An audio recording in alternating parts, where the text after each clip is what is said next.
Selamat pagi semuanya. Pagi. Masih kurang semangat. Ada opak digoreng hangat yang jawab banyak, tapi sayang kurang kompak. Coba teteh tanya. Selamat pagi semuanya. Pagi. Yang di sini terdengar dari ruang Zoom juga terdengar, Kang Diki. Iya, betul sekali. Baiklah, selamat datang. Sekali lagi kami ucapkan kepada peserta yang sudah hadir di Auditorium Maranatha Bandung. Dan juga tidak lupa kita sapa sejawat apoteker yang sudah hadir di ruang Zoom. Selamat pagi. Terima kasih masih semangat dari hari pertama sampai sekarang hari ketiga. Alhamdulillah mereka semua masih semangat, Kang Diki. Betul sekali. Dan tidak lupa kita panjatkan terlebih dahulu puji syukur kehadirat Allah Subhanahu wa taala, Tuhan yang Maha Esa. Karena atas nikmat, rahmat serta berkahnya, alhamdulillah pada hari ini hari Minggu 30 Juli 2023 kita semua masih dapat berkumpul bertempat di auditorium Profesor Dr. P.A. Surjadi MA Fakultas Kedokteran Universitas Kristen Maranatha dalam acara kolaborasi PDI Jawa Barat dan PDI Jawa Barat.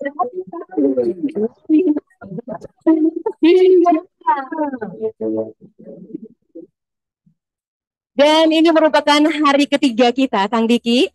Hari ini temanya adalah Clinical Assessment for Degenerative and Metabolic Syndrome in Daily Practice. Betul sekali, dan tentunya pada hari ini kita masih ditemani juga oleh para pendukung acara. Betul. Yang hadir sejak di hari pertama. Betul sekali. Di antaranya ada dari Fakultas Kedokteran Universitas Kristen Maranatha, Fakultas Kedokteran Universitas Jenderal Ahmad Yani, Fakultas Kedokteran Universitas Swadaya Gunung Jati, Fakultas Kedokteran Universitas Pasundan, Fakultas Kedokteran Universitas Pajajaran, Fakultas Kedokteran Universitas Indonesia, dan Fakultas Kedokteran Universitas Islam Bandung. Dan dari Klinik Utama Mata Prime Bandung, Rumah Sakit Paru Sidawangi Cirebon, Rumah Sakit Hasan Sadikin Bandung, Rumah Sakit Pindad.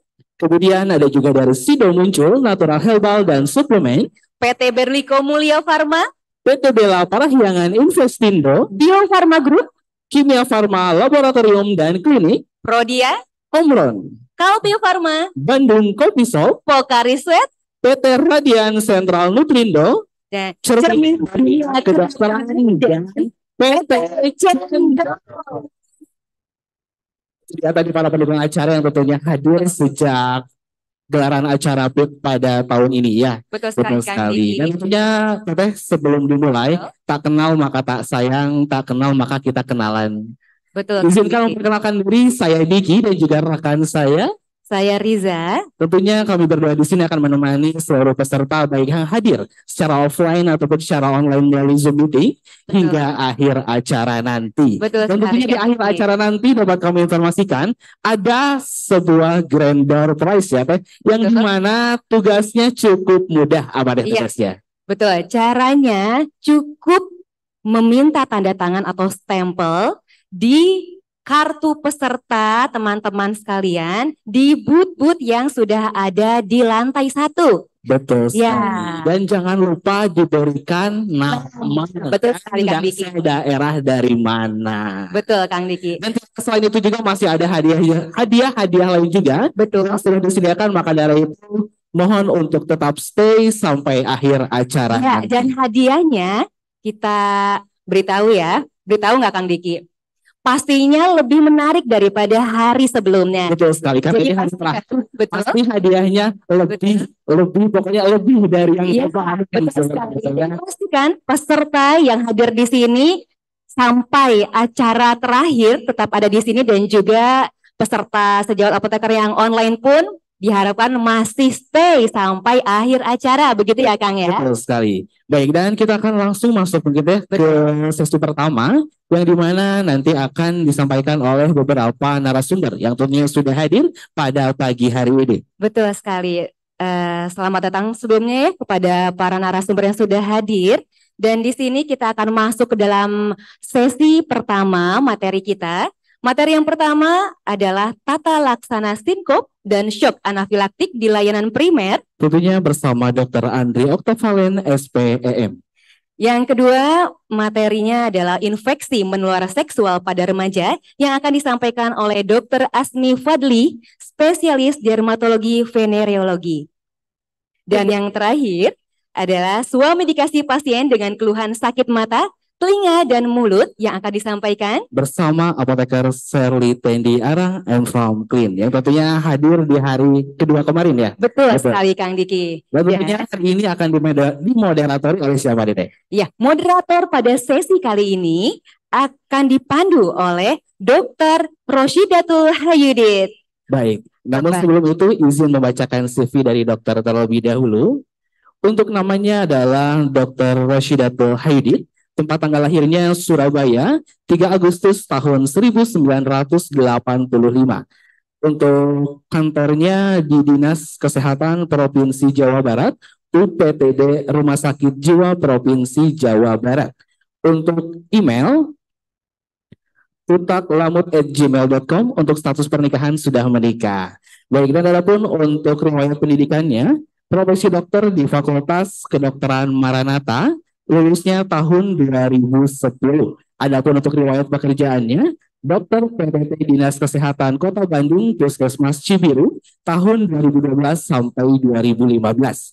Kemudian juga ada dokter umum pada Laboratorium Klinik Paramita. Paramita maksud kami tahun 2015 sampai tahun 2018. Kemudian masih ada juga dokter PNS pada Dinas Kesehatan Provinsi Jawa Barat, UPTS Rumah Sakit Jiwa Provinsi Jawa Barat tahun 2019 sampai saat ini. Dan terakhir, riwayat organisasi nih Teh. Beliau juga aktif sebagai anggota ID Kota Bandung dan juga anggota PDWI Jawa Barat. Wow, banyak sekali ya tentunya pengalaman yang punya. Kalau begitu kita sambut saja bersama. Inilah moderator kita di sesi pertama, Dr. Roshidatul Hayudit.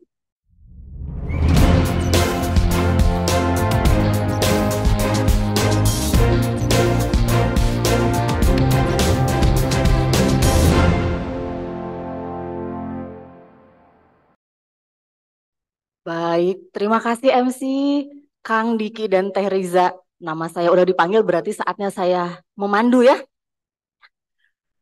Selamat pagi semua kepada para peserta, baik yang ada di auditorium maupun yang di ruang Zoom. Saat ini saya menjadi moderator untuk sesi pertama. Sebelumnya saya bacakan dulu materi dari narasumber kita yang pertama ini, yang berjudul Tata Laksana Sinkop dan Syok Anafilaktik di Layanan Primer. Narasumber kita saat ini yang bernama Dr. Andri Oktavalen, spesialis emergency medicine. Sebelumnya saya akan bacakan dulu ya dok CV-nya. Dr. Andri ini tempat tanggal lahirnya di Bandung, 2 Oktober 1975. Lalu riwayat pendidikannya sarjana kedokteran dari Universitas Kristen Maranatha, juga spesialis dari Universitas Brawijaya Malang.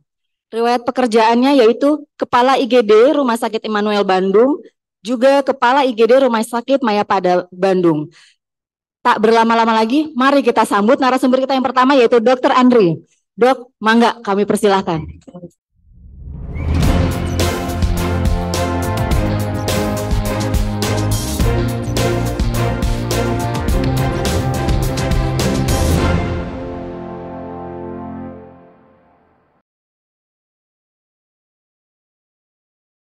Saya jalan-jalan biasanya. Baik, saya dikasih kesempatan untuk membicarakan dua materi yang harusnya satu materinya 2 jam masing-masing ya. Cuman saya bikin sesingkat mungkin lebih ke arah preview ya.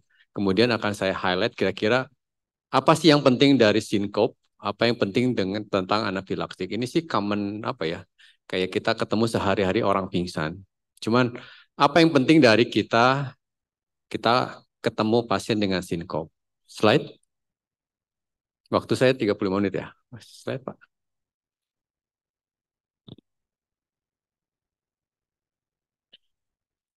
Slide lagi. Bener, Pak. Bener.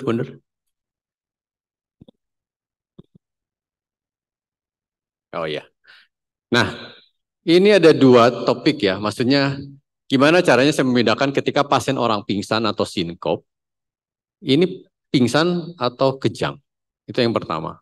Yang kedua, ketika kita sudah menegakkan diagnosa sinkop atau pingsan, harus meyakinkan bahwa ini sinkop kardiak, penyebabnya jantung, atau bukan. Karena kalau kita sudah bicara tentang kardiak, kita pikirkan yang life threatening, artinya yang menyebabkan kematian. Nah, ini mungkin 2 poin yang akan saya highlight, 3 lah ya, antara yang sinkop seizure, sinkop kardiak dengan non kardiak. Slide. Definisi dari sinkop atau pingsan, ini penurunan kesadaran atau hilang kesadaran secara sementara karena, nah ini, karena hipoperfusi, artinya aliran ke otaknya berkurang. Itu yang pertama. Yang kedua, onsetnya cepat, durasinya juga cepat. Dan yang paling akhir adalah dia ketika balik normal seperti orang sehat. Slide. Nah, kalau saya bagi nih, kira-kira DD-nya apa? Kalau saya selalu gitu ya. Pastikan ini bukan trauma. Ketika bukan trauma, saya pikirkan antara 4 ini. Yang ini jarang. Psikogenik juga jarang. Yang paling sering tuh ini. Ketika kita sudah menegakkan sinkop, kita biasanya DD-nya antara 3 ini. Refleks sinkop, ortostatis hipotensi dengan kardiak. Slide. Nah, 3 ini. Jadi ketika kita menegakkan sinkop, pikirkan 3 ini. Refleks, ortostatik, atau kardiak.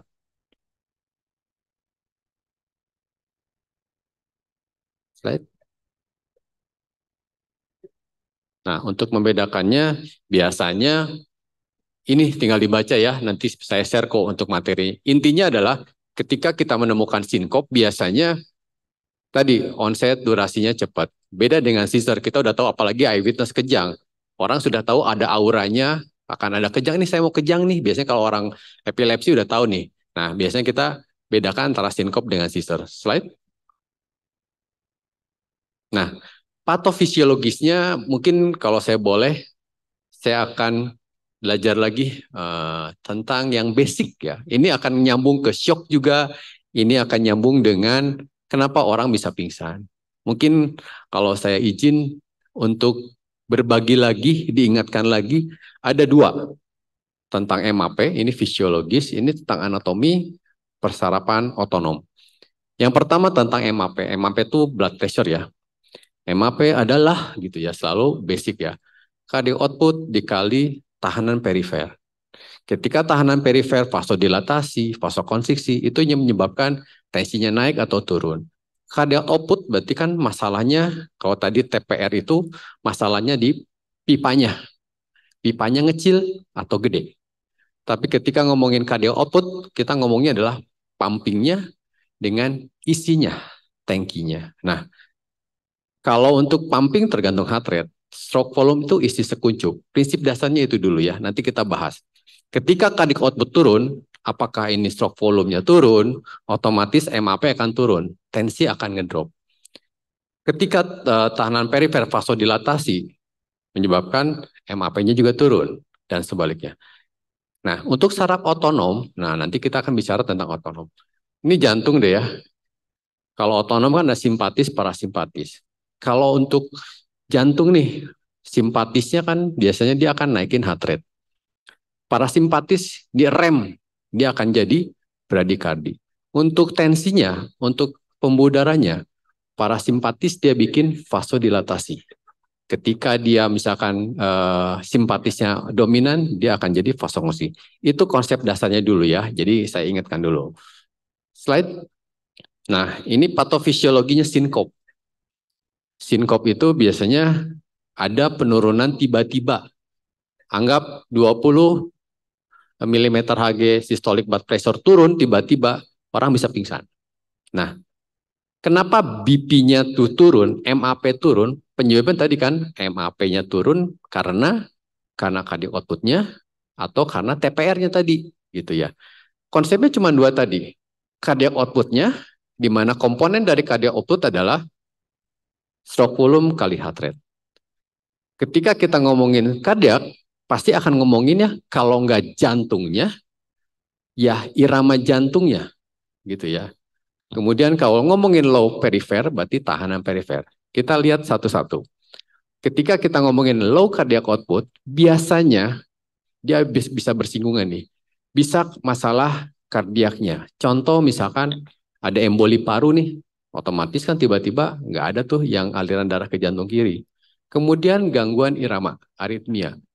Kemudian gangguan dari struktur jantungnya. Bisa jantungnya melebar, atau gangguan dari katupnya gitu ya. Kemudian yang lainnya. Kemudian untuk volume. Nah, tadi kan cardiac output sama dengan stroke volume kali heart rate. Stroke volume pasien misalkan dehidrasi deh, gitu ya. Volume depression atau venous pooling. Venous pooling itu gini, kita berdiri lama nih, lama-lama kan poolingnya di bawah nih, gravitasi kan, nggak ada yang naik ke atas. Atau karena obat-obatan, kenapa venanya jadi dilatasi. Jadi yang venous return-nya akan berkurang. Ketika low peripheral resistant, pengaruhnya adalah yang pertama tadi, dua singgungan di refleks sinkop ini. Yang tadi, kita bicara tentang saraf otonom. Otonom tadi kan simpatis dan parasimpatis. Nah, ketika parasimpatisnya dominan, gitu ya, kardiaknya jadi bradikardi. Heart rate-nya akan turun. Kalau heart rate turun, cardiac output akan turun, gitu ya.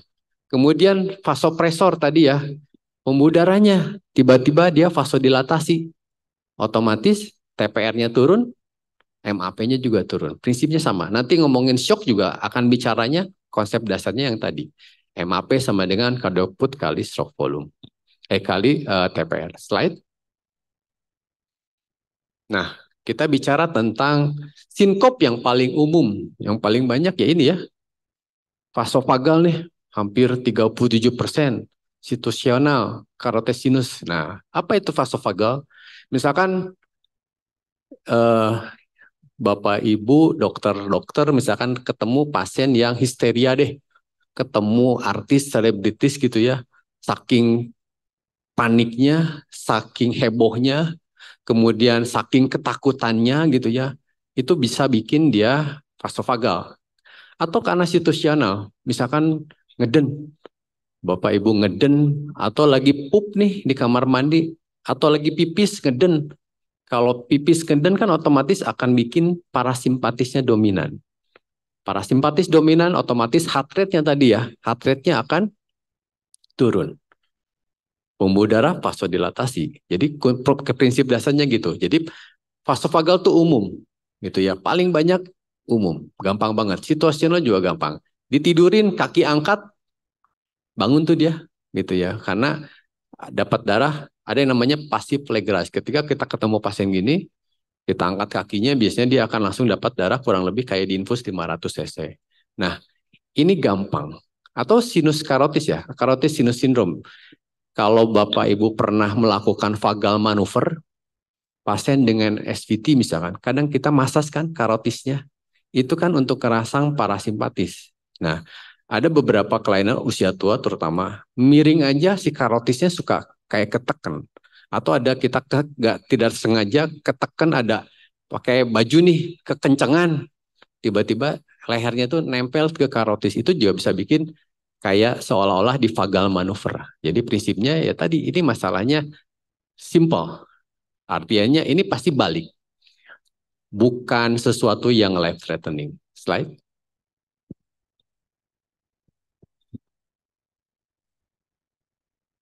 Untuk ortostatik prinsipnya adalah ya tadi vasodilatasi atau venous return-nya yang baliknya yang kurang. Yang pertama, ada nggak dia minum obat-obatan yang bisa bikin pembuluh darahnya mekar, vasodilatasi. Atau dia preloadnya dikurangin, stroke volume-nya. Mungkin dia kebanyakan minum diuretik misalkan furosemid, juga sama. Atau ada kehilangan cairan, diare, perdarahan, atau masalah dengan kelainan sistem otonomnya, baik primer ataupun sekunder.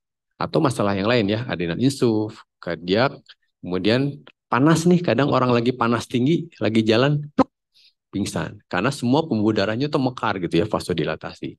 Slide.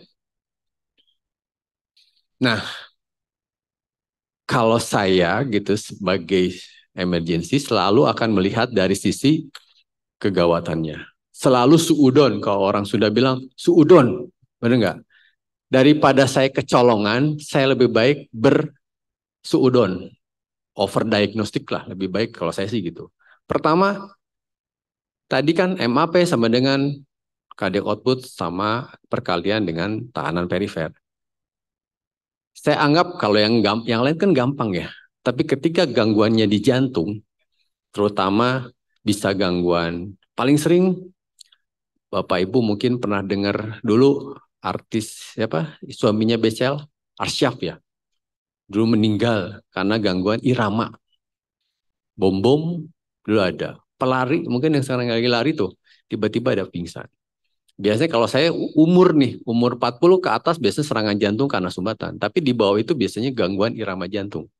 Biasanya kalau ini Brugada, WPW, nanti ada slide-nya di belakang ya. Contoh kardiak. Kalau saya curiga dulu, ini kardiak bukan? Saya harus singkirkan itu dulu. Ketika kardiak tidak ada, artinya saya berarti itu anggap sepele. Jangan semua pasien pingsan dikasih teh manis. Benar nggak? Biasanya kalau kita tuh orang pingsan biasanya teh manis. Saya nggak tahu apakah ada hubungan. Mungkin hipoglikemia bisa pingsan. Tapi tidak semua orang pingsan dikasih teh manis. Nah, ketika kita mikirkan kardiak, di pikiran saya ya tadi masalahnya di irama jantungnya kah? Ini ada macam-macam. Atau di strukturalnya. Apakah di ototnya? Apakah di katupnya? Atau di perikardnya gitu ya. Nah ini mungkin kita pikirkan. Atau di masalah si pipanya, isinya. Apakah ada emboli yang lepas gitu ya, atau robek. Ini biasanya di pikiran saya adalah ketika saya pikirkan masalah jantung, ini kepentingannya untuk kita tata laksana. Ketika pasien sinkop, usia tua, kok nggak bangun dalam 5 menit, aneh ya. Harusnya kan bangunnya cepat kalau sinkop biasa. Saya pikirkan jantung dulu. Caranya gampang, EKG aja. EKG kan di mana-mana juga ada. Di klinik pun sekarang ada. Cuman gimana nanti saya kasih 7 gambaran EKG yang kira-kiranya gangguan irama. Kalau untuk STEMI kan orang udah biasa ya. Nanti saya kasih kira-kira ada 7 irama yang bikin aritmia. Ya, slide. Nah, ini contoh sih untuk ini. Pastikan kalau misalkan usia tua, pikirkan yang terburuk dulu. Usia 40 ke atas, apalagi 60, pikirkanlah ya ke arah kardiak dulu. Kita walk out, biasanya kalau di IGD atau di klinik kan bisa ditanya nih, kira-kira ada penyakit jantung nggak? Pingsannya lagi aktivitas misalkan. Apalagi ada nyeri dada, mungkin serangan jantung gitu ya. Atau ada riwayat penyakit, ada satu keluarga yang meninggal muda, biasanya gitu, Brugada biasanya gitu ya, ada riwayat keluarga yang mati muda. Atau malam-malam meninggal usia muda, itu biasanya kelainan aritmia. Kalau usia muda ya kita bisa singkirkan ini gitu ya, tapi tidak menyingkirkan juga usia muda gangguan irama. Makanya tadi yang kayak Arsyaf itu kan usia berapa? Ada pemain bola yang kemarin siapa? Pemain bola tiba-tiba dia serangan jantung ya, gangguan irama jantung. Artinya sekarang nggak bisa nyingkirin, ini masih muda, mungkin bukan jantung. Tidak, kita harus tetap singkirkan gitu ya. Untuk memastikan bahwa ini bukan dari jantung. Slide. Nah ini ada 7 EKG yang kira-kira ini sebagai tambahan wawasan aja sih buat rekan-rekan semua ya. Ada 7 EKG yang kira-kira ini tambahan selain STEMI gitu ya. Kalau STEMI kan sudah biasa. Nanti ada 7 irama yang ada Brugada, ARVC, Longkite, ada Blok, PPW, HCM. Apa sih ini? Slide. Saya coba kupas sedikit sebagai gambaran aja ya. Prolongkite mungkin kita pernah dengar. EKG itu kan ada kite interval. Kite interval kadang kita suka ngangeh kalau di EKG itu ada KTC-nya memanjang. Lebih dari 500 milisecond. Lebih dari itu artinya biasanya selalu kalau yang memanjang-memanjang kitenya biasanya adalah hipohipoan. Hipokalemi, hipomagnesi, hipokalium gitu ya. Kalau dibiarin lama-lama bisa jadi VT yang polimorfik. Mungkin pernah dengar torsade de Pointes, torsade de Pointes. Nah, itu biasanya karena awalnya kita kedeteksi, loh kok kitanya memanjang ya. Nah, biasanya kita langsung pikirkan, hati-hati, minimal saya udah pikirkan. Misalkan dokter pasien diare berat nih, kok kitanya memanjang ya. Oh ini Mungkin dia hiponatremi gitu ya. Kok badannya usia muda tiba-tiba suka lemes gitu ya. Lemes, tetraparese, motorik cuma 4. Mungkin hipokalemi. Cek aja ini dok. Mungkin di klinik juga bisa langsung tegakkan tanpa melihat elektrolit. Ternyata refleks menurun gitu ya. Tetraparese gitu ya. Motoriknya 4. DD-nya adalah hipokalemi. Biasanya prolong kita tuh di atas 500 biasanya gitu ya. Atau blok deh. Blok derajat 2, blok derajat 3, total AV blok. Yang ketiga adalah irama beradi gitu ya, termasuk di sini AV blok atau tachyarrhythmia, VT, SVT, unstable atau VF malah cardiac arrest. Balik lagi ya, pasien pingsan itu pikirkan cardiac arrest lah ya, makanya kita belajar ACLS, right? Nah, ini atlet nih, berapa kali nih atlet bola tuh yang meninggal karena ini paling sering. 1 dari 500 tuh biasanya kejadian pada atlet muda. Ada yang namanya hipertrofi kardiomiopati. Ini biasanya kelainan dari natrium channelnya. Kalau dokter-dokter masih ingat, otot jantung kan beda dengan otot lurik ya. Ada natrium channel, kalsium channel, kalium channel gitu ya. Ada fase repolnya. Nah ini gambarannya kurang lebih yang khas adalah ada Dagger light. Slide. Kemudian WPW. WPW itu ada aksesoris pathway dok, ada yang ante dan retro. Khasnya apa dok? Ini dok, kalau dokter kan suka ada pair interval memanjang, AV block kan, ini ada juga AV block, APR interval yang memendek gitu ya, dengan gambaran kok ininya kayak nggak tegak gitu ya, ini namanya delta wave dok. Ini biasanya hati-hati. Ketika dokter ininya ada irama gangguan yang seperti ini, dokter dikasih anti aritmi yang biasa, misalkan beta blocker, digoxin, malah jadi VF nantinya, gitu ya. Jadi pilihan obatnya juga akan mempengaruhi. Ini namanya Wolff Parkinson White atau WPW slide. Atau ini aritmogenik sama juga ini kelainan kongenital, aritmogenik right ventricle cardiomyopathy. Ini juga sama, ada namanya epsilon wave. Sekedar tahu aja sih slide. Yang ketujuh adalah, nah ini yang paling sering, usia muda matinya lagi tidur biasanya. Makanya banyak yang meninggal lagi tidur. Dulu waktu saya di Malang ada 2 orang koas orang India, meninggalnya sama. Di keluarganya ada yang meninggal muda. Ini Brugada. EKG-nya apa? Kayak gini dok, ada yang tipe 1, 2, 3. Tipe 1 tuh dilihatnya di sadapan V1, V2 ya.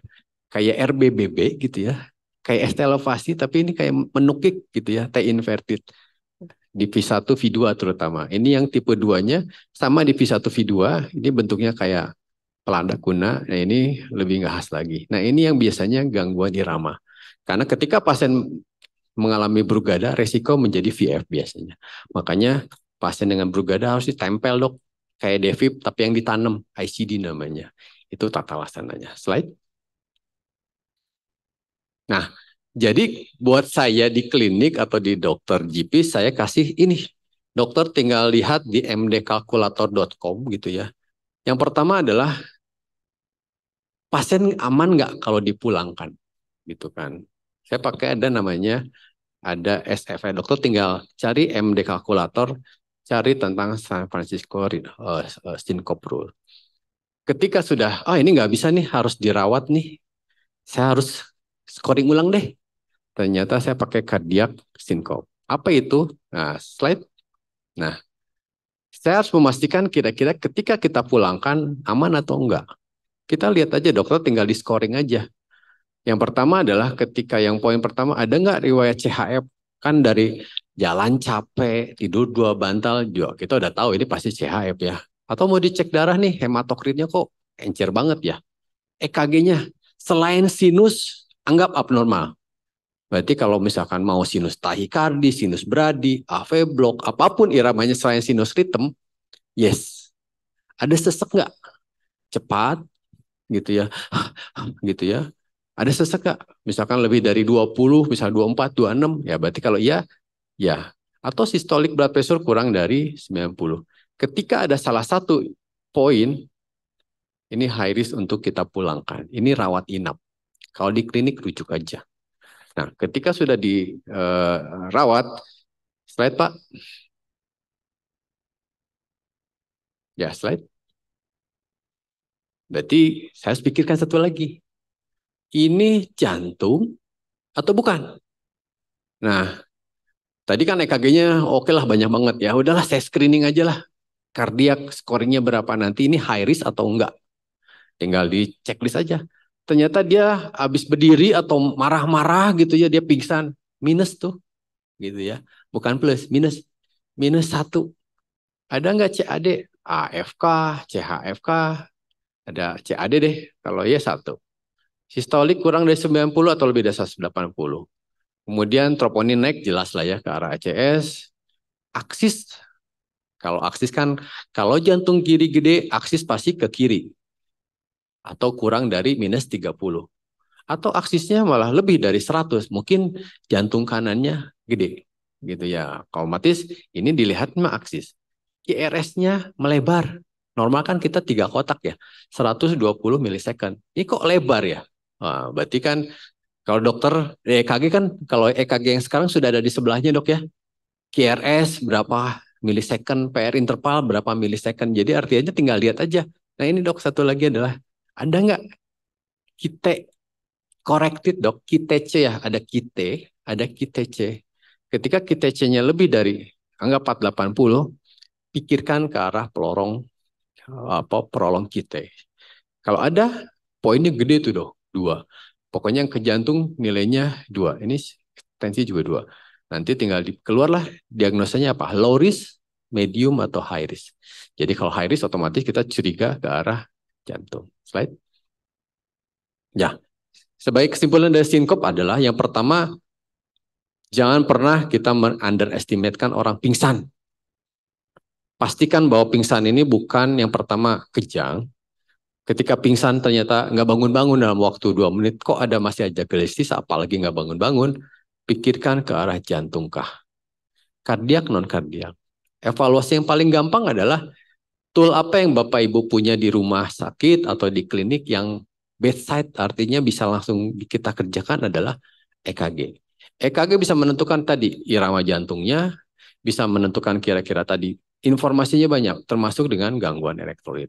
Jadi menurut saya EKG adalah tool yang paling mudah gitu ya yang bisa kita lakukan. Kemudian ada tool lain yang untuk mempermudah kita untuk scoring. Biasanya kalau kita nggak punya alat bantu ya kita alat bantunya ada scoring. Itu bisa diterima setiap orang. Oke, untuk sinkop Pak, satu lagi ya dok, saya lanjut aja dengan anafilaktik. Anafilaktik ini mungkin umum ya, sesuatu yang umum. Ini shock, tampilannya semua akan sama. Shock itu sama. Klinis adalah, definisi shock adalah di mana supply and demand, bukan sistolik kurang dari 90 ya. Itu kalau orang saya ngajarin perawat ya kayak gitu. Sistolik kurang dari 90 biar gampang lah ya. Tapi untuk kita medis, dokter adalah shock adalah supply and demand yang kurang. Gitu. Nah, ketika shock artinya adalah berarti MAP-nya yang turun. Dokter tinggal balik ke konsep dasar tadi. Kalau shock-nya turun, berarti kan masalahnya cardiac output atau tahanan perifer. Cardiac output ngomongin pumpingnya. Cardiac output ngomongin isinya. Sedangkan untuk pipanya adalah tahanan perifer. Jadi dokter tinggal ngomongin masalahnya di pumpingnya, ataukah di isinya, preload gitu ya, atau di perifer ya, tahanan perifer. Jadi prinsipnya cuma gitu aja. Nah, ketika kita menemukan shock, datang shock nih, saya nggak tahu nih shocknya apa. Pertanyaan saya adalah, dokter mau cairan? Kalau iya, berapa banyak? 1 liter, 2 liter, 1 jam, 2 jam, 4 jam? Atau kita perlu kasih inotropik? Inotropik itu kayak inotropik positif, naikin kontraksinya, bukan frekuensinya. Beda dengan kronotropik. Kalau krono kan kayak dopamin untuk pasien beradi ya. Ya ino, ya krono dicepetin. Kalau ino berarti perlu nggak dikuatin kontraksinya pasien dekom misalkan. Kalau pasien dekom digerujuk misalkan 1.000, kebayang nggak? Udah pumping failure, terus dokter gerujuk, bahayanya apa dok? Balik ke paru-paru. Jadi udim paru biasanya. Kemudian, oke, dokter saya mau ngasih vasopresor. Mau yang mana? Vasopresor itu non-epinefrin. Kerjanya adalah di afterload. Makanya dia disebut non-epinefrin ya. Untuk vasokonstriksi. Dia akan kerjanya di tahanan perifer. Jadi ketika kita menemukan shock, dokter mau melakukan yang mana nih? Kan selalu jadi big question buat saya, loading atau enggak? Inotropik saya kasih atau enggak? Atau saya kasih vasopresor? Terus kapan saya kasih vasopresor? Itu selalu jadi pergumulan kita ya. Slide. Nah ini konsep dasarnya. Saya langsung bagi aja biar gampang ya dok ya. Ada di kolom sini dok, anafilaktik. Nah, apa yang khas? Semua shock itu berarti kan gangguan perfusi, isinya kurang atau pumpingnya kurang. Pasti akralnya tuh dingin. Dokter pegang aja tangannya. Tangannya dingin, nadinya lemah. Betul nggak? Tapi ketika anafilaktik, mirip seperti neurogenik. Dokter pegang, shock, tapi akralnya hangat. Satu-satunya, dua-duanya deh, dengan neurogenik. Akralnya hangat. Kenapa? Anafilaktik adalah masalahnya di tahanan perifer. Tahanan perifernya dia vasodilatasi. Kalau vasodilatasi, tangan saya hangat. Sekarang saya kedinginan, dingin karena vasokonstriksi. Tapi ketika kita hangat nih, semua akan vasodilatasi. Kebayang nggak dok? Semua vasodilatasi di tangan, di kaki, di perut, pooling di bawah. Ada nggak yang balik lagi ke jantung? Venous return nggak ada. Jadi poolingnya di bawah. Kalau pooling di bawah, stroke volume berkurang. MAP turun. Pasien pingsan. Atau pasien shock. Jadi prinsip dasar adalah, nah kalau anafilaktik pasti akan bicara reaksi alergi. Nggak mungkin orang tiba-tiba alergi anafilaktik tanpa ada keluhan awal. Yang paling umum mungkin urtikaria ya dok ya. Urtikaria. Urtikaria ya gatal doang. Masalahnya apa gitu ya. Mungkin bisa, shock bisa. Beda urtikaria dengan angioedema. Mukanya gede dok. Mukanya gede. Pupil palpebra bengkak. Bibir jontor. Lidahnya gede. Dia lebih dalam dibanding urtikaria. Urtikaria kan hanya lapisan luar, makanya keluhannya gatal. Tapi ketika angioedema, dia masuk ke lapisan paling bawah. Dia akan mengganggu, yang pertama adalah airway.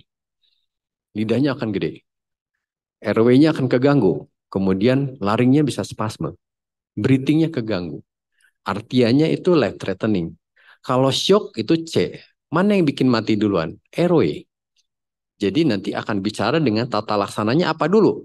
Epi dulu, dexa dulu, atau antihistamin dulu? Itu kan pertanyaannya. Nah, ketika dokter menemukan kayak gini, saya udah tahu nih, oh tadi minum obat apa jadi gatal dulu, terus bibirnya jontor. Terdengarlah stridor atau misalkan wheezing ya. Wheezing atau kalau stridor kan airway, upper airway. Wah ini airway compromise nih, apa yang harus kita lakukan? Kan gitu pertanyaannya. Slide. Untuk tata laksananya tadi ya, ini tadi yang saya bilang, ketika saya sudah menegakkan diagnosa shock kardiogenik, saya tidak pilih cairan. Jantung kirinya failure, ya saya bantulah pompanya. Saya kasih inotropik. Kalau heart rate-nya turun, misalkan bradikardi 40-50, tambahin yang untuk naikin frekuensinya. Ino positif, krono positif, dopamin contohnya. Kemudian kalau cairan diare lah, atau perdarahan, KET atau apa gitu ya. Ketika kurang cairan ya kasih cairan. Kalau misalkan perdarahan, kalau ada darah kita ganti darah. Atau kita kasih namanya distributive shock. Contoh distributive shock artinya cairannya cukup. Pipanya ngegedein, pooling di bawah. Sepsis contohnya ya, yang paling kalau infeksi ya. Atau tadi, neurogenik, anafilaktik. Obatnya apa? Cuma satu dok, peres aja. Bikin vasokonstriktor. Makanya obatnya adalah vasopresor. Jadi ketika saya bicara vasopresor, berarti saya ngomongnya adalah norepinephrine. Ketika saya ngomongin inotropik, obat inotropik saya nggak ngomongin NE, tapi saya akan ngomongin dobutamin gitu ya. Nah, obatnya ya tadi bisa NE atau adrenalin. Cuman kalau NE itu spesifik di alfa, di vasokonstriktor. Kalau adrenalin, hati-hati kalau jantung ya, alfa 1, alfa 2, beta 1, beta 2. Jadi semua organ dia kena. Nah, ketika obstructive shock, misalkan, kok shock? Kok JPP-nya distended ya? Aneh kan? Orang shock itu pasti kolaps. Ketika distended berarti ada yang namanya obstruktif shock atau mekanikal. Apa? Tamponade. Ya kita tusuk aja. Pneumotorak jadi tension, kejepit tuh si jantungnya. Jadi ini tension pneumotorak diapain? Tujus aja. Itu kan kompetensi GP ya. Needle dekompresi mau di CS2 atau CS4. Jadi apa yang harus kita lakukan? Hilangkan penyebabnya. Slide. Nah ini contoh yang tadi saya bilang. Kejadian anafilaktik itu jarang banget. Tapi biasanya yang paling ada banyak adalah urtikaria. Ini khas. Yang paling gampang adalah ya gatel gitu ya, gatel kulitnya. Kalau angioedema beda, ini lebih dalam lagi. Tapi yang paling khas adalah kerasanya karena sarafnya kena burning, numb gitu ya. Kemudian nyeri, tidak gatel dok. Tapi dia lebih bahaya ke airway dan breathing-nya. Slide. Ini lapisannya, kalau urtikaria mungkin lapisan atas, mungkin nanti dokter kulit yang lebih jago ya. Ini kita kalau udah sampai ke bawah ke dermis, ini saraf-sarafnya yang kena. Makin udim di sini, dia akan gedorong ke atas, airway akan kompromis. Lidah akan nutupin jalan napas. Slide. Slide. Nah, ini contoh ya, urtikaria khas banget lah ya. Ini saya nggak ngajarin kulit, cuman gambar. Nah gini dok, ketika pasien angioedema, yang saya takutkan adalah upper airway-nya. Lidah nggak masalah, tapi ini bibir nggak masalah, tapi ini lidahnya dokter jadi lihatnya jadi tebal, dia akan ngedorong ke atas, termasuk dengan laring udim. Nah, airway kompromis, nggak ada yang bisa nahan napas 2 menit, betul nggak? Makanya langsung pasiennya panik biasanya kalau hipoksia. Slide. Nah, impending anafilaktik biasanya tadi pasien ngasih tahu nih, pasti gatel hidungnya, suara kok makin serak gitu ya. Pingsan tuh tadi ada ngomongin pingsan juga gitu ya. Vasodilatasi nggak ada MAP yang masuk, pingsan. Ada nyeri sesek juga, kulit gatal, ada mual, ini parasimpatisnya keluar, mual muntah, diare dan kolik. Slide. Jadi untuk full blown-nya, nah bahayanya dari anafilaktik ya tadi alergi gitu ya tadi. Kita kira-kira masalahnya di mana? Masalah di airway jelas ya. Kalau angioedema masalahnya di airway. Kemudian di breathing, udim laring, mungkin awal ada stridor, mungkin jadi wheezing gitu ya, sesek. Oh sesek pasiennya biasanya akan jadi gelisah. Tadi adrenalin akan keluar ke semua, tahikardi, hipotensi. Balik lagi ke konsep awal. Vasodilatasi semua, yang masuk nggak ada. Kalau tidak ada yang ini, pingsan juga tuh dok. Mohon maaf, penurunan kesadaran. Waktu lagi. 2 menit lagi. Oke, saya satu lagi. Slide. Jadi tata laksananya adalah ini dok. Ketika anafilaktik, ketika dokter akan menyuntikkan sesuatu di klinik, apapun obatnya, mau vitamin, mau apa, ranitidin, apapun gitu, ketorolak, dokter berarti harus punya minimal, kalau nggak punya Dexa, punya ini dok, adrenalin. Kalau nggak sempat infus, ya kalau dokter pinter infus boleh, tapi ini paling gampang adalah ambil adrenalin atau epinefrin, bisa subkutan, bisa IM, kasih 0,1 mg. Dokter kalau lebih safe, kalau dewasa ambil aja sampai maksimal 0,3. Subkutan. Itu akan relief dalam waktu sekian menit. 1 menit dia langsung relief biasanya. Wheezingnya hilang, gatelnya hilang. Itu kayak heroik lah gitu ya. Atau ada infus nih, kalau ada infus dokter encerin aja. Tapi kurang lebih sama, 3-5. Jadi dikasihlah 0,1 cc per kilo. Jadi 3 cc lah, sorry ini 3 cc biasanya kita kasih. Tapi dosisnya kurang lebih sama, 0,3 mg. Kemudian kita boleh kasih antihistamin boleh, hidrokortison boleh, atau kortikosteroid boleh, beta 2 boleh. Tapi intinya adalah dokter apa yang harus kita lakukan pertama adalah ini. Apalagi ada masalah dengan airway. Udah wheezing, stridor, gelisah. Pasien dengan hipoksia biasanya kan gelisah tuh. Kayak dicekek kan biasanya orang akan panik. Ketika sudah mulai panik, dokter harus cari obat yang secepatnya. IV, mau ada IV lebih bagus. Atau IM atau subkutan. Itu yang paling cepat. Reliefnya dalam waktu kurang dalam 1 menit, efeknya cepat. Reliefnya cepat. Baru dokter boleh ngasih, ada waktu untuk ngasih antihistamin, kemudian bronchodilator. Hati-hati kalau dokter kebalik ya. Antihistamin itu bisa vasodilatasi loh. Malah jadi tambah melar gitu ya. Makanya dikasihlah ini dulu, adrenalin dulu, baru dikasih antihistamin, steroid. Itu urutannya. Begitu Dokter Rosi. Waktu saya udah habis. Baik, Dokter Rosi, di situ. Ya. Terima kasih. Ya, hatur nuhun Dokter Andri. Punten jadi diburu-buru ya. Iya, apunten. Beri applause dulu untuk narasumber kita yang pertama. Karena ada keperluan lain ya dok ya. Ya. Nah, kita akan buka sesi tanya jawab untuk narasumber kita yang pertama, Dokter Andri. Boleh dok masih di atas dok? Oh boleh. Mau turun di bawah jalan-jalan juga boleh. Ya. Iya. Gimana dok? Kalau di auditorium sini, sudahkah ada yang ingin bertanya? Kita buka 2 pertanyaan. Ada silakan. Kayaknya udah biasa sih, ini sih kasus yang rutin. Sudah menemukan yang anafilaktik dok? Udah yang mau mati? Maksudnya kan kalau udah anafilaktik biasanya udah masalah RO ya. Itu kasusnya banyak banget. Kalau misalkan sudah, ya berarti sudah tahu dok. Nah, itu ya. Mungkin Cukup sudah jelas. jelas. Coba kita lihat di ruang Zoom. Apakah di ruang Zoom juga sepertinya jelas dok? Jelas, siap. Tapi kalau ada pertanyaan susulan, boleh Boleh. kita tampung dulu aja ya dok Baik. ya. Sekali lagi saya undang, apakah ada yang ingin bertanya? Jelas ya? Jelas banget. Oke baik. Dokter, Ya. terima kasih atas pemaparan materinya hari ini ya dok ya. Sangat bermanfaat untuk kita yang ada di garda terdepan ini. Siap. Terima kasih atas waktunya. Waktu Boleh ya? dipersilahkan. Izin pamit, terima kasih.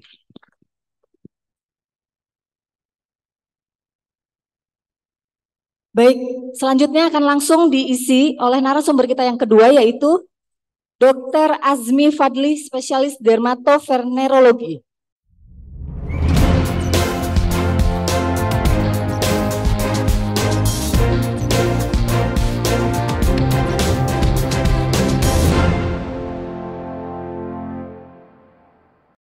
Saya bacakan dulu CV-nya. Dr. Azmi ini riwayat pendidikannya yaitu Fakultas Kedokteran Universitas Islam Bandung, program pendidikan dokter spesialis ilmu dermatovenerologi di FK Unpad, dan riwayat pekerjaannya yaitu di Derma Center dari tahun 2023 sampai sekarang. Ya. Baik, kepada Dr. Azmi, silakan. Terima kasih Dr. Rossi. Assalamualaikum warahmatullahi wabarakatuh. Selamat pagi semuanya. Terima kasih atas kesempatannya. Kali ini saya Dr. Azmi akan memberikan pemaparan terkait infeksi menular seksual pada remaja. Oke. Slide. Ya. Infeksi seksual merupakan masalah kesehatan utama di seluruh dunia, terutama di negara berkembang. Slide. Ya, jadi setiap harinya 1 juta IMS itu kasus baru terjadi di seluruh dunia atau 333 juta setiap tahunnya. Next. Oh, sorry.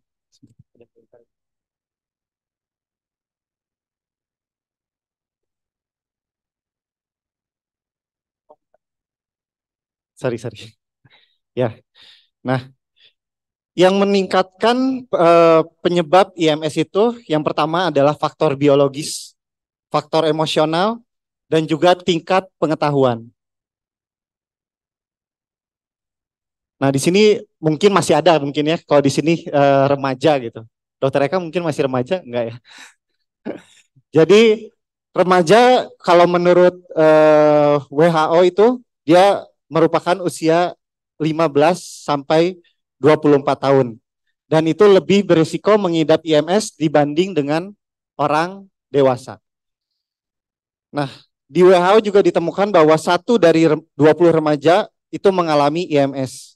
Dan 20% infeksi HIV berusia di 20 tahun.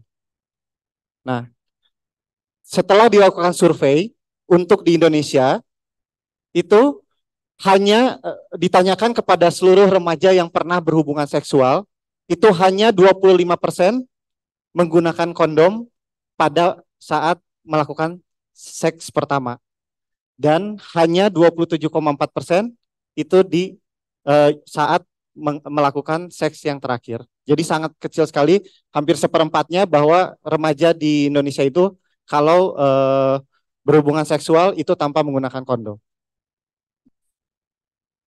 Nah, Hal ini disebabkan karena yang pertama adalah rendahnya pengetahuan IMS selain HIV/AIDS, minimnya kesadaran tentang IMS, dan diagnosis yang terhambat, yang dapat menyebabkan diagnosis terhambat, pengobatan tidak adekuat, dan juga risiko komplikasi. Nah, oleh karena itu, pentingnya pendidikan seks adalah untuk meningkatkan pengetahuan seks dan menumbuhkan kesadaran perilaku seksual yang aman. Nah, sebelumnya kita bahas dulu tentang definisi remaja. Ya. Remaja menurut WHO itu usia rentang 10 untuk anak muda itu 10 sampai 19 tahun dan untuk 15 sampai 24 tahun itu kaum muda, tapi itu semua masuk ke kategori remaja. Dan kalau menurut Indonesia sendiri dari BKKBN, individu dengan rentang usia 10 hingga 24 tahun dan belum menikah. Jadi kalau sudah menikah, udah bukan remaja lagi, walaupun usianya di bawah 24 tahun. Nah, yang menjadi permasalahan remaja-remaja ini itu mengalami kesulitan mendapatkan informasi, baik dari orang tua, dari tenaga kesehatan, dari guru, dari pemuka agama, dan dari sumber informasi lainnya tentang informasi layanan alat yang dibutuhkan untuk menghindari IMS. Next. Ya, yang tadi sudah disebutkan bahwa 1 tahun itu 333 juta kasus baru IMS. Dan angka tertingginya rentang di usia 20 hingga 24 tahun dan diikuti 15 hingga 19 tahun. Nah, ini waktu saya sekolah dulu itu 37% kasus IMS di RSAS pada rentang tahun 2014 hingga 2017 merupakan pasien usia remaja. Ya. Nah, salah satu yang berhubungan dengan terjadinya IMS yang tinggi pada remaja adalah perkembangan sistem reproduksi, terutama pada wanita. Jadi sistem reproduksi wanita mungkin kemarin sudah dibahas juga terkait reproduksi, saluran reproduksi bawah dan saluran reproduksi atas. Baik untuk yang bawah vagina, ektoservix, dan untuk saluran reproduksi atas endoservix, endometrium, dan tuba falopi. Nah, untuk perkembangan organ reproduksi remaja yang berkaitan dengan IMS itu dibagi menjadi 4. Yang pertama, perkembangan epitel vagina, perkembangan epitel serviks, perubahan lendi serviks, dan bukaan serviks.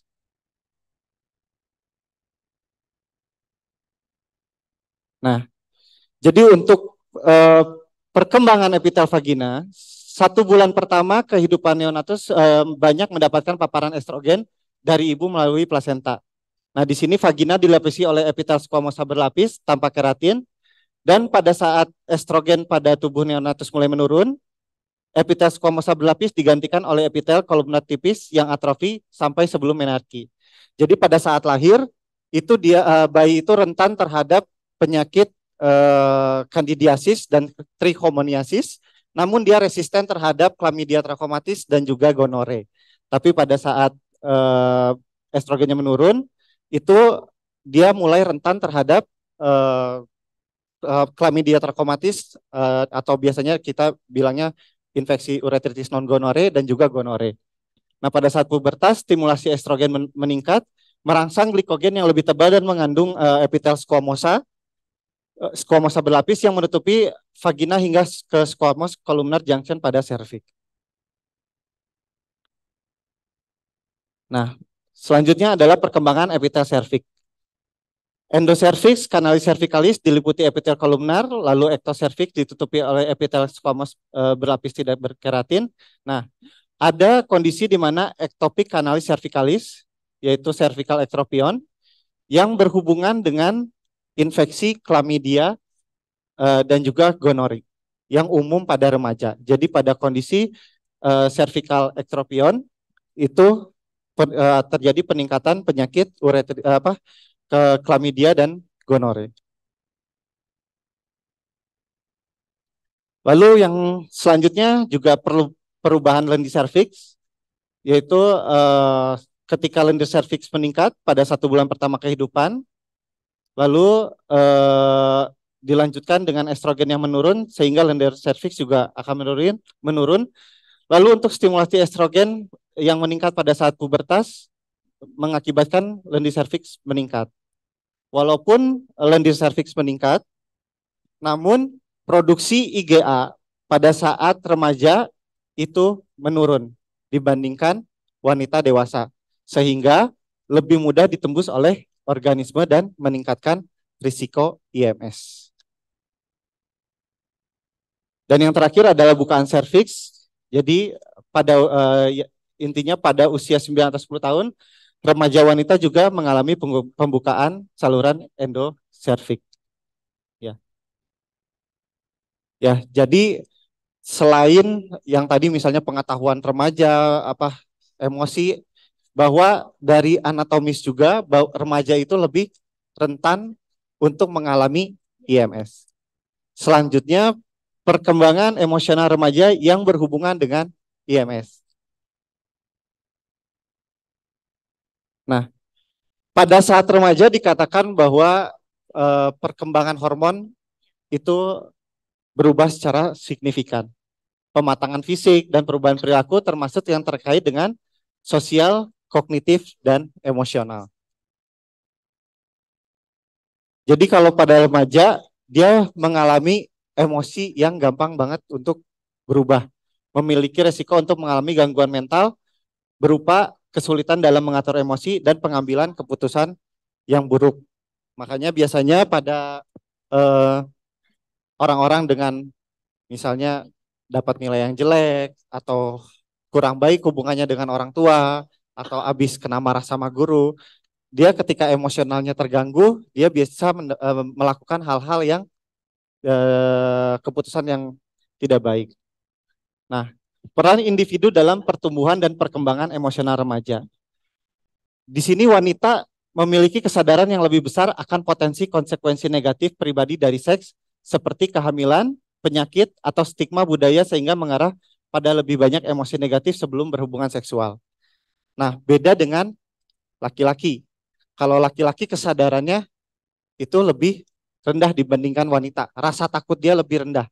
Jadi biasanya pengambilan keputusan untuk melakukan hubungan seksual pada laki-laki itu lebih berbahaya dibandingkan dengan wanita. Nah, ini merupakan survei di mana alasan berhubungan seksual remaja pada Amerika pada rentang usia 15 sampai 21 tahun. Yang pertama adalah merasa baik. Jadi pada saat remaja melakukan hubungan seksual, ya maksudnya merasa baik itu mungkin kalau tanda kutip mungkin merasa enak ya. Jadi dia merasakan kenyamanan saat berhubungan seksual. Yang kedua, merasa tidak terlalu tertekan atau pada saat berhubungan seksual dia merasakan stresnya hilang. Pikiran dia hilang, beban hidupnya itu hilang. Yang ketiga, pengalihan perhatian. Jadi kalau misalnya ada masalah juga dia dari sekolah atau dari kampus atau dari orang tua, dia mengalihkannya dengan cara berhubungan seksual. Dan yang satu lagi ini adalah relaksasi. Biar nyantai aja katanya. Nah, dari gabungan masalah emosional dan masalah perilaku ini, itu akhirnya apa? Akhirnya akan menyebabkan melakukan hubungan seksual yang bersifat negatif dan sangat beresiko IMS. Nah, ini adalah peran orang tua dalam pertumbuhan dan perkembangan emosional remaja.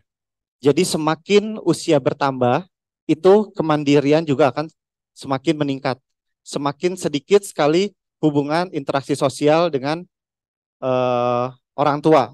Yang tadinya bisa tiap hari ngobrol sama orang tua, jadi mungkin seminggu sekali kalau libur aja. Lalu interaksi dengan teman sebaya meningkat dibandingkan interaksi dengan orang tua. Hal ini menyebabkan peran lingkungan itu sangat berpotensi untuk melakukan hubungan seksual.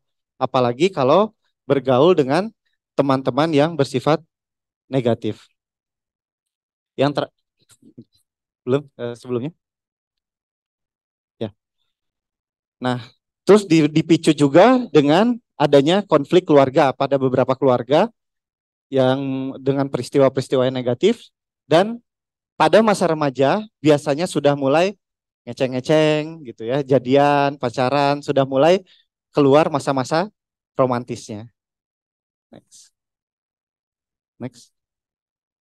Ya. Rasa ikatan yang kuat kedekatan dan ketertarikan dengan keluarga berhubungan dengan perkembangan emosi yang lebih baik dan rendahnya keterlibatan dalam kegiatan yang hubungan seksual yang berisiko tinggi. Nah, ini selanjutnya adalah peran lingkungan dalam pertumbuhan dan perkembangan emosional remaja. Pada masa remaja, terjadi transisi ke lingkungan sekolah yang lebih baru, seringkali lebih besar, dengan harapan yang lebih tinggi dan dukungan individu yang lebih sedikit. Jadi semakin kita meningkat, dari SD temannya banyak, guru-guru lebih perhatian sama kita, setiap anak dilihat satu-satu. Tapi semakin kita naik ke SMP, ke SMA, ataupun ke kuliah, itu perhatian guru akan lebih berkurang. Lalu hubungan juga hubungan individunya akan lebih mulai berkelompok-kelompok. Si A main sama si B aja, si B main sama si C aja. Jadi itu menyebabkan sangat penting lingkungan itu akan mempengaruhi sifat dari anak tersebut, remaja tersebut gitu. Jadi pemilihan sekolah, pemilihan teman itu sangat berperan. Karakteristik sosial ekonomi lingkungan, sumber daya yang tersedia, sarana pendidikan, organisasi keagamaan, media, dan orang-orang yang tinggal dalam lingkungan tersebut memiliki dampak mendalam pada perkembangan remaja. Gitu ya. Jadi pada saat kita tahu suatu potensi sekolah yang sudah terkenal, misalnya akan hubungan seksual, seks bebasnya, apa segala macam, di situ kita harus berperan aktif. Lalu yang terakhir, pengetahuan infeksi menular seksual pada remaja. Ya, ini yang terakhir adalah pada remaja itu sendiri. Remaja memiliki pengetahuan yang rendah tentang IMS. 50% remaja India sadar akan tanda bahaya IMS, namun hanya 35% remaja yang mengetahui bahwa IMS dapat diobati.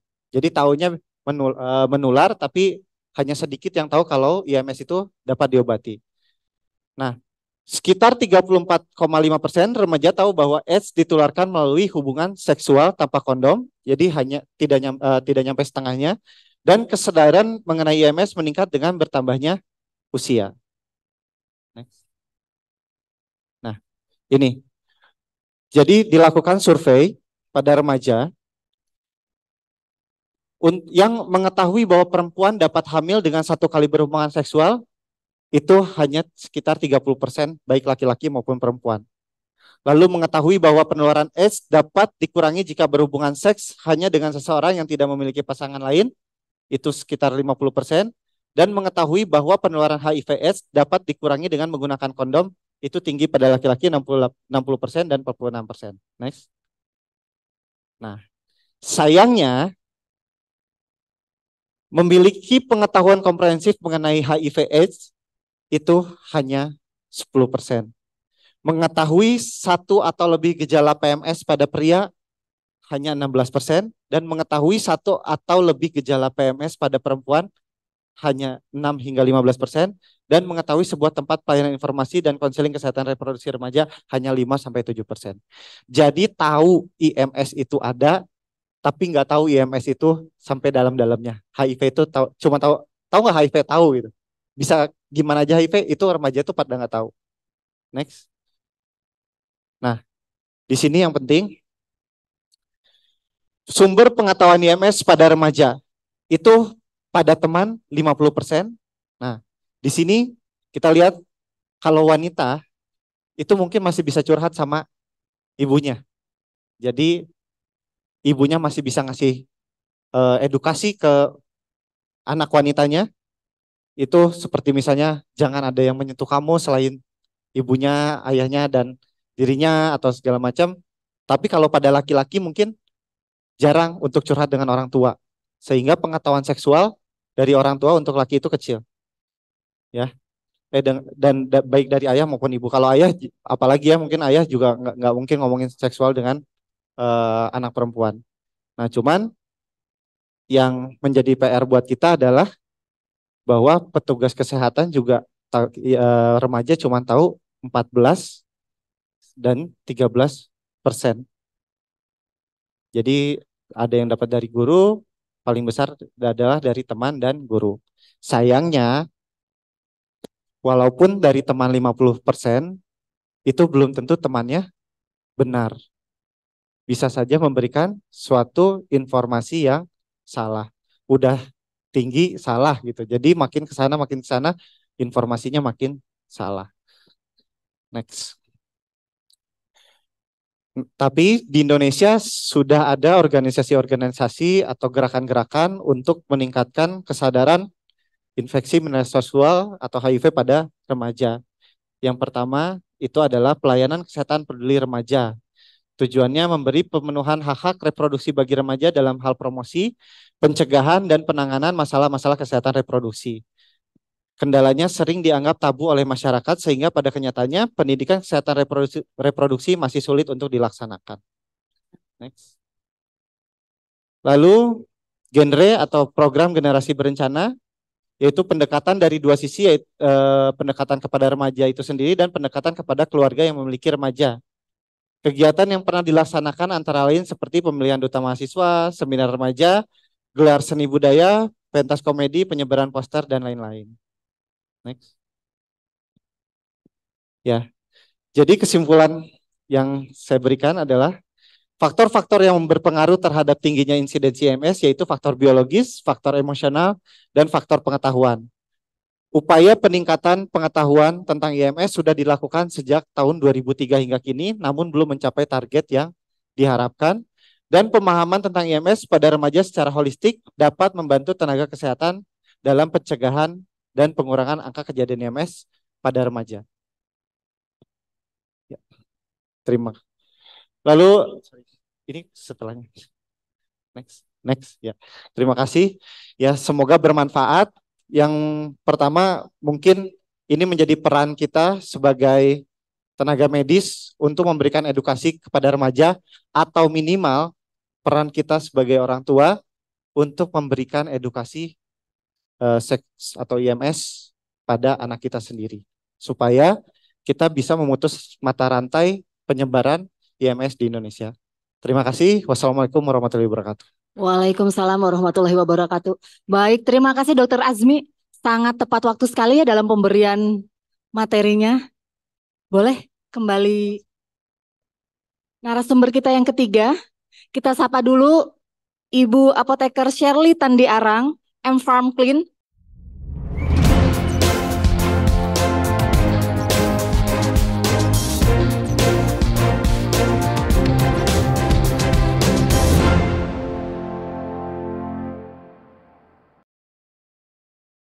Sebelumnya akan kami bacakan dulu CV beliau. Beliau ini adalah seorang apoteker dan aktif sebagai dosen di Fakultas Kedokteran dan Ilmu Kesehatan Unika Atmajaya Jakarta. Betul ya, Dok? Iya, Lalu apoteker dong. Siap. Lalu farmasi klinis di Rumah Sakit Atmajaya Jakarta. Dok, apoteker Shirley akan membacakan materi yang berjudul swamedikasi pasien dengan keluhan sakit mata, telinga, dan mulut. Waktu dan tempat kami persilahkan, Bu. Baik, terima kasih Dokter Rosi untuk perkenalannya. Saya izin menyapa dulu. Assalamualaikum warahmatullahi wabarakatuh. Om Swastiastu, Namo Buddhaya, salam kebajikan bagi kita semua. Selamat pagi Bapak Ibu peserta yang hadir secara online dan offline. Selamat pagi juga kepada pengurus PDIAI dan pengurus PDUI cabang Jawa Barat.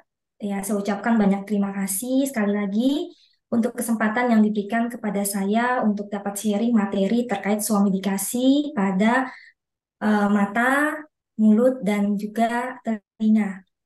Mungkin saya izin declare di awal bahwa mungkin materi ini lebih ditujukan kepada teman sejawat apoteker karena di lapangan kami seringkali dihadapkan dengan kasus di mana pasien itu terutama yang di komunitas datang ke apotik bertanya mengenai obat atau langsung meminta obat. terkait dengan keluhannya. Untuk itu, teman-teman sejawat apoteker termasuk saya perlu punya pengetahuan ya dan kemampuan untuk menggali informasi sehingga ketika pasien datang dengan keluhan kita dapat memilah mana yang boleh kita berikan terapi ya, yang terapi yang tergolong dalam obat bebas atau bebas terbatas atau yang termasuk OWA, atau kita tidak memberikan terapi tapi kita rujuk ke dokter ya. Izin share screen terlebih dahulu. Apakah screen saya sudah terlihat, Dr. Rosi?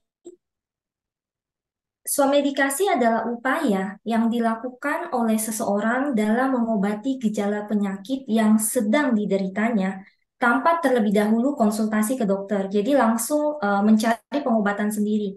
Dan ditemukan datanya bahwa 35-60% orang di Indonesia itu cenderung melakukan swamedikasi dulu. Jadi nggak langsung ke dokter. Tapi dia berusaha untuk mengobati dirinya sendiri dulu. Dengan cara apa yang tadi? Bisa langsung ke toko obat, beli obat, atau ke apotik. Nah, peran kita sebagai tenaga kefarmasian, ya khususnya apoteker, ya kita harus berusaha ya memberikan layanan yang terbaik. Salah satunya adalah melakukan pelayanan swamedikasi, ya. Kemudian dari data Riskesdas 2013 didapatkan bahwa ternyata rumah tangga itu sebanyak 35% menyimpan obat di rumahnya ya, termasuk mungkin Bapak Ibu sekalian ya, pasti ada kan ya, kita ada stok obat ya, demikian juga dengan masyarakat umumnya. Nah, keluhan yang banyak ditemui ya di lapangan itu adalah gejala-gejala ringan. Mungkin juga terasa ringan, tapi sebenarnya itu berat. Nah, itu peran kita sebagai tenaga kesehatan. Beberapa penyakit atau keluhan yang banyak kita temukan di komunitas ya, seperti influenza, kemudian keluhan pada kulit kayak gatal gitu ya, sakit kepala, nyeri ya, kesehatan wanita ya kayak keputihan. Kadang kita juga ada kasus dengan kasus seperti itu, kemudian gangguan pencernaan ya. Kemudian keluhan pada mata dan telinga termasuk gangguan atau keluhan lainnya. Seperti yang saya sampaikan di awal bahwa seringkali kita dihadapkan ya, pasien atau seseorang datang ingin membeli obat merek tertentu, kemudian atau meminta, tidak menyebutkan merek atau meminta obat, tapi meminta saran kira-kira terapi apa untuk mengatasi gejalanya. Untuk itu sebagai seorang farmasi kita harus punya ilmu pengetahuan dan skill ya, keterampilan dan ilmu pengetahuan seperti apa, kemampuan kita untuk melakukan mungkin bukan diagnosa juga ya, tapi mencoba untuk menggali informasi untuk membedakan apakah gejala yang dialami oleh pasien atau individu itu bersifat minor, ringan, atau serius. Dan kita juga harus punya kemampuan untuk bisa membedakan itu, maka kita perlu keterampilan untuk bertanya atau menggali informasi, kemudian keterampilan untuk mendengarkan, kemudian juga kita harus punya basic ilmu terkait saran terapi yang akan kita ajukan, dan jangan lupa selalu berdasarkan evidence base. Nah, ada beberapa yang mungkin teman-teman sejawat sudah ketahui ya, ketika kita menemui kasus swamedikasi, maka ada beberapa metode ya untuk penggalian informasi yang kita sebut sebagai mnemonics ya. Jadi metode ini adalah beberapa rangkaian pertanyaan yang bisa kita gunakan gitu ya untuk mengumpulkan informasi supaya nantinya bisa membuat atau membantu kita untuk memberikan saran terapi. Baik kita sarankan suatu obat ataupun kita sarankan langsung rujuk ke dokter. Ini beberapa metodenya. Setiap metode baik WWHM, ASMETOD, Sit-Down-Ser masing-masing punya kelebihan dan kekurangan tergantung dari yang dikeluhkan pasien. Misalnya, kalau pasien datang dengan keluhan sakit kepala, mungkin lebih cocok kita pakai Sit-Down-Ser dibandingkan WWHM, karena WWHM hanya menggali informasi secara umum. Ya, namun kalau Sit-Down-Ser sampai bertanya secara detail, ya seperti lokasi, dari gejalanya di mana, seberapa besar tingkat keparahannya, ya durasinya, sudah berapa lama, onsetnya kapan, dan sebagainya. Jadi masing-masing metode ini punya kelebihan dan kekurangan. Menurut salah satu penelitian tahun 2014 yang dilakukan oleh Arenata, ternyata kita farmasi ya seringkali ada beberapa pertanyaan yang kita sering tanyakan tapi ada juga yang miss. Ya misalnya kalau umur pasien kita sering tanya dan memang penting ya. Belum tentu pasien datang itu dia yang sakit. Bisa saja yang sakit itu ada keluarganya atau anaknya. Maka penting sekali kita tanyakan siapa yang sakit. Ya, usianya berapa? Ya, ternyata dari penelitian Arenata ini didapatkan bahwa usia paling sering orang tanyakan, ya farmasi nanyakan, ya. Namun bertanya tentang siapa pasiennya hanya 16%, ya. Kemudian bertanya tentang obat apa yang sudah diberikan untuk mengatasi gejalanya hanya 20%, ya. Kemudian bertanya tentang durasi gejala hanya 33%, ya, yang bertanya seperti itu. Ternyata banyak dari kita yang tidak bertanya terkait obat apa sih yang sedang dikonsumsi oleh pasien. Artinya untuk penyakit yang lain mungkin ada riwayat pengobatan yang rutin digunakan ya. Dan juga terkait gejala lain yang menyertai. Kadang kita tidak menanyakan. Nah, mungkin saya awali dengan yang pertama, suami indikasi pada keluhan pada mata. Ada beberapa hal yang perlu kita perhatikan ya terkait kalau misalnya pasien datang kepada kita ya kepada teman-teman sejawat apoteker ya sebenarnya bukan pasien juga ya mungkin ini bisa kita aplikasikan juga kalau misalnya kita farmasi pasti banyak ya teman keluarga itu akan nanya kepada kita ya mau kita tidak kerja di apotek pun tapi kalau misalnya teman-teman tahu bahwa kita adalah farmasi seringkali kan kita diminta untuk memberikan saran. Nah, untuk itu mungkin kita perlu mengetahui beberapa hal. Contoh pada terkait dengan keluhan pada mata. Ya, yang perlu kita perhatikan itu adalah perhatikan dengan seksama penglihatan pasien, kemudian riwayat pengobatannya, tingkat keparahannya, kehadiran kotoran mata, ketidaknyamanan, riwayat penyakit keluarga terkait mata, glaukoma misalnya, atau riwayat penyakit mata dia sebelumnya. Jadi ini hal-hal yang perlu kita perhatikan dan kita tanyakan. Ya, nah ini beberapa keluhan mata ya yang sering kita temui di lapangan, yaitu adalah mata merah, ya, konjungtivitis atau gangguan kelopak mata atau mata kering. Ya, yang pertama mungkin kita bahas terkait dengan mata merah atau disebut dengan konjungtivitis. Jadi inflamasi pada konjungtivita yang ditandai dengan kemerahan, iritasi, gatal, dan kotoran pada mata. Ternyata konjungtivitis ini ada 3 penyebabnya, ya. Ada karena bakteri, virus, kemudian atau reaksi alergi terhadap benda asing atau sesuatu yang masuk ke mata.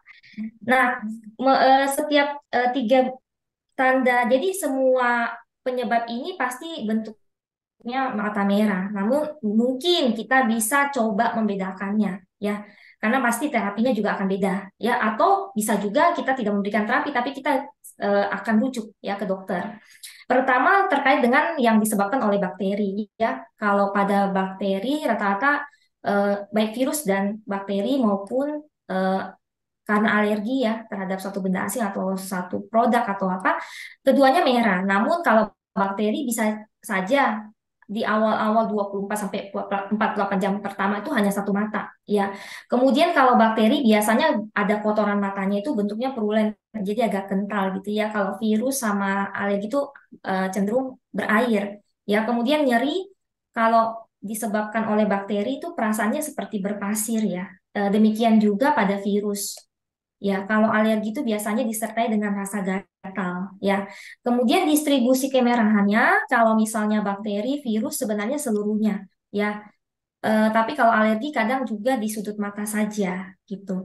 Kemudian gejala yang terkait, kalau bakteri itu tidak ada gejala umum yang menyertai, tapi kalau virus bisa juga disertai dengan batuk atau pilek ya, pasien batuk pilek bisa matanya juga cenderung merah gitu ya. Kemudian kalau alergi biasanya rinitis atau punya keluarga yang punya riwayat alergi kan turunan gitu ya. Nah, kapan kita rujuk ketika pasien datang dengan mata merah? Kita rujuk adalah ketika disertai dengan tanda ya selain dia matanya merah, dia mengeluhkan ada kabut atau kekeruhan pada kornea atau dikaitkan dengan keluhan disertai dengan keluhan muntah, maka kita curigai glaukoma, maka kita saran untuk langsung ke dokter. Mungkin kita harus jelaskan ya kayak kemarin saya jelaskan perlu sekali komunikasi bagaimana pasien bisa memahami kondisinya dan bisa menerima masukan dari kita ya. Kemudian atau kemerahan yang disebabkan oleh benda asing. Kita waktu wawancara akhirnya pasiennya mungkin cerita ada matanya yang masuk gitu ya. Mungkin ada serpihan sesuatu yang masuk benda asing, maka mungkin kita nggak usah kasih terapi untuk mengatasi gejalanya, tapi kita rujuk karena mungkin benda asing tersebut ya wajib atau perlu untuk dikeluarkan dari mata. Dan ini kita bukan kompetensi kita, jadi kita tidak punya wewenang untuk melakukan hal itu. Kemudian kalau misalnya pasien datang dengan mata merah, kemudian bentuk pupilnya tidak teratur atau reaksi pupilnya tidak abnormal ya, atau dia cenderung sensitif terhadap cahaya atau disertai dengan nyeri pada mata atau gangguan penglihatan, kemerahan yang terlokalisasi hanya pada pupil, maka mungkin itu adalah kelainan patologi ya, yang dicurigai pada mata yang sebaiknya itu dan wajib, bukan sebaiknya, wajib kita rujuk ke dokter, jadi tidak usah diterapi. Ya, jadi ini alurnya penentuan swamedikasi pada mata yang seperti tadi yang sampaikan di awal, mungkin saya ulang sedikit secara cepat. Jadi kalau pasien datang dengan keluhan pada mata keluhan dengan mata merah, ya kita tanyakan ya apa seluruhnya atau tidak. Kalau iya seluruhnya, maka tanyakan tingkat nyerinya. Bentuknya kayak apa? Kalau rasa tidak nyaman, tanyakan bentuk kotoran pada matanya seperti apa. Izin dulu. Sebentar. Ya, tanyakan keluhan bentuk kotorannya seperti apa. Kalau purulen kita curigai konjungtivitis bakteri. Nanti kita lihat terapinya. Kalau berair berarti tergantung apakah musiman gitu ya. Kalau iya berarti mungkin konjungtivitis alergi. Kalau tidak mungkin pertimbangkan konjungtivitis virus. Kalau tadi keluhan matanya merah seluruhnya, tidak ada nyeri dan terjadi mendadak, mungkin pertimbangkan kejadiannya merupakan perdahan subkonjuntiva. Atau misalnya tadi ternyata tidak keseluruhan matanya merah, ya. Atau kita tanyakan apakah kemerahannya jauh dari pupil. Kalau iya, tanyakan apakah ada nyeri pada matanya. Kalau iya, berarti pertimbangkan mungkin skleritis ya, radang pada sklera. Kalau tidak, berarti mungkin pertimbangkan episkleritis. Kalau misalnya kemerahannya tidak dekat dengan pupil, ya tanyakan ada riwayat trauma atau penggunaan kontak lens. Kalau iya, pertimbangkan keratitis. Tapi kalau tidak, tanyakan kembali lagi apakah ada nyeri pada matanya. Ya kalau tidak, berarti pertimbangkan perdarahan subkonjungtiva. Kalau misalnya ada gangguan penglihatan, iya mungkin yang tadi ya ada kabut terutama ya, matanya kabur gitu. Pertimbangkan mungkin akut glaukoma, apalagi disertai mungkin dengan muntah, atau kalau tidak pertimbangkan uveitis. Ya. Nah, pengobatan pada mata merah yang mungkin kita bisa sarankan kalau kita curiga itu adalah konjungtivitis alergi, ya itu bisa kita berikan dengan antihistamin atau simpatomimetik ya seperti napsolin atau antrasolin. Mungkin produknya izin kayak misalnya apa ada mungkin izin sebut merek ya kayak Roto gitu ya atau Install gitu ya. Kemudian kalau bakteri mungkin kita bisa berikan salep mata itu kloramfenikol, tapi dengan catatan ya kita perlu memberikan edukasi berapa lama digunakan. Kalau tidak sembuh, misalnya 3 hari tidak membaik ya udah rujuk ke dokter seperti itu ya. Nah, mungkin terapi non farmakologi yang bisa kita sarankan pada mata merah yaitu adalah kalau ada kotoran ya bersihkan mata dengan air mata atau pencuci mata sudah ada ya. Kemudian hindari penggunaan kontak lens karena terutama selama terapi bukan juga karena hanya kandungan bahan aktif dari tetes mata yang bisa merusak kontak lens, tapi kontak lens itu juga bisa meningkatkan resiko iritasi. Kemudian uh, cuci tangan secara teratur, hindari pemakaian bantal dan handuk secara bersama-sama, mungkin bisa pindah gitu ya. Kemudian yang kedua mungkin adalah gangguan kelopak mata. Ya pasien juga sering datang ya kepada kita dengan kondisi yang paling umum itu blepharitis atau kemudian atau datang dengan bintitan atau chalation. Semua gejala ini agak mirip gitu ya, agak mirip bentukannya ya. Kalau Hordera sama atau bintitan ya, kita sebut bintitan atau chalation itu mirip ya. Cuman bedanya kalau misalnya bintitan seringkali dia itu pada dekat folikel mata ya. Kemudian mungkin ada pus yang terasa lunak dan disertai nyeri. Kalau chalation itu tidak. kayak benjolannya tidak berasa nyeri. Kalau misalnya bleparitis itu kelopak mata sepanjang itu bukan bintitan tapi merah, bahkan bisa disertai dengan kayak serpihan-serpihan kerak kotoran mata gitu ya. Nah, apa yang perlu kita gali informasi ketika pasien datang dengan gangguan pada kelopak matanya? Tanyakan mungkin durasi, ya. Durasi sudah berapa lama gitu ya. Kadangkala kalau bleparitis ini cenderung jangka panjang ya, bersifat kronik, persisten, bahkan seringkali bisa sembuh nanti muncul lagi gitu. Kemudian yang mungkin kita tanyakan adalah keterlibatan kelopak mata. Ya, jika sebagian besar dari bagian tepi kelopak matanya inflamasi atau kemerahan ya, semuanya gitu dicurigai bleparitis ya. Tapi kalau misalnya ada pembengkakan, ada kayak seperti gambar tadi bintitan gitu ya, menyerupai bisu mungkin bisa Hordeola ya. Tapi kalau bisa juga Calition gitu ya. Nah, pada bleparitis kadangkala ya kalau pasien dengan gangguan bleparitis jadi kelopak matanya bengkak merah kadang juga disertai dengan konjungtivitis. Jadi tadi ya matanya merah ya. Kemudian kondisi lain yang terkait yang perlu kita lihat bahwa pada bleparitis itu seringkali dikaitkan dengan gangguan penyakit kulit lainnya, seboroid dermatitis atau rosacea ya. Nah, kapan kita rujuk pasien ketika datang keluhan dengan gangguan pada kelopak mata, yaitu apabila kita curiga itu caliation ya, yang mengganggu karena mungkin butuh pembedahan, tapi nggak selalu pembedahan tergantung dari dokter. Tapi kalau kita tidak yakin dan kita ngerasa itu caliation, kita nggak usah berikan terapi, tapi kita sarankan saja. Kemudian apabila dia datang dengan keluhan mata merah bengkak, tapi juga kelopak mata bagian bawahnya memutar ke dalam atau keluar, ya mungkin butuh intervensi ya atau saran terapi dari dokter. Kemudian atau pasien datang dengan kelopak mata bengkak dan disertai rasa tidak enak badan, yang mungkin dicurigai orbital selulitis. Atau yang datang itu adalah pasien dengan usia setengah baya, ya pralansia atau lansia dengan lesi nodul yang tidak nyeri, ya baik dekat dengan mata atau kelopak mata gitu ya, dicurigai mungkin kelainan patologi, mungkin itu adalah karsinoma. Ya, Mohon nah maaf, terapi pada ya waktu dok, 5 menit lagi. waduh masih banyak dok.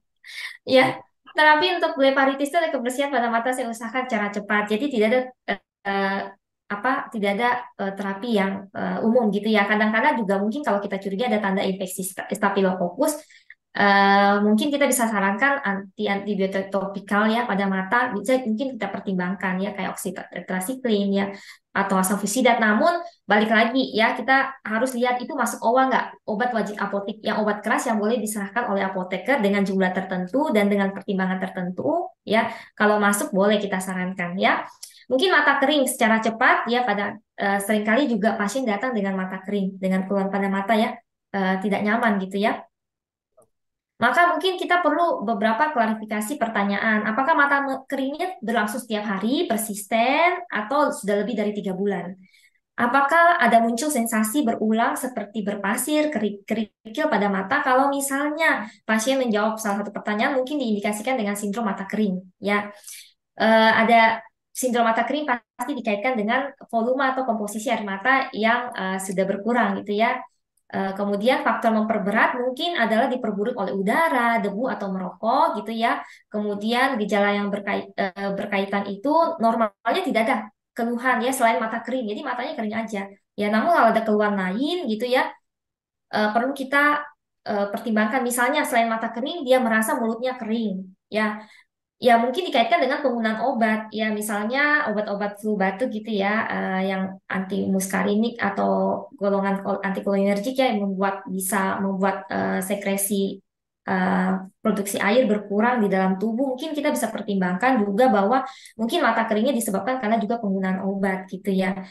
Kemudian nah ini terapi untuk mata kering ya kalau misalnya mungkin secara cepat ya ada roto juga ya saya maaf roto kan banyak jenis, ada yang untuk mata kering, ada yang mata untuk yang iritasi ya. Yang intinya isinya adalah hipermelosa atau carmelosa atau carbomer ya.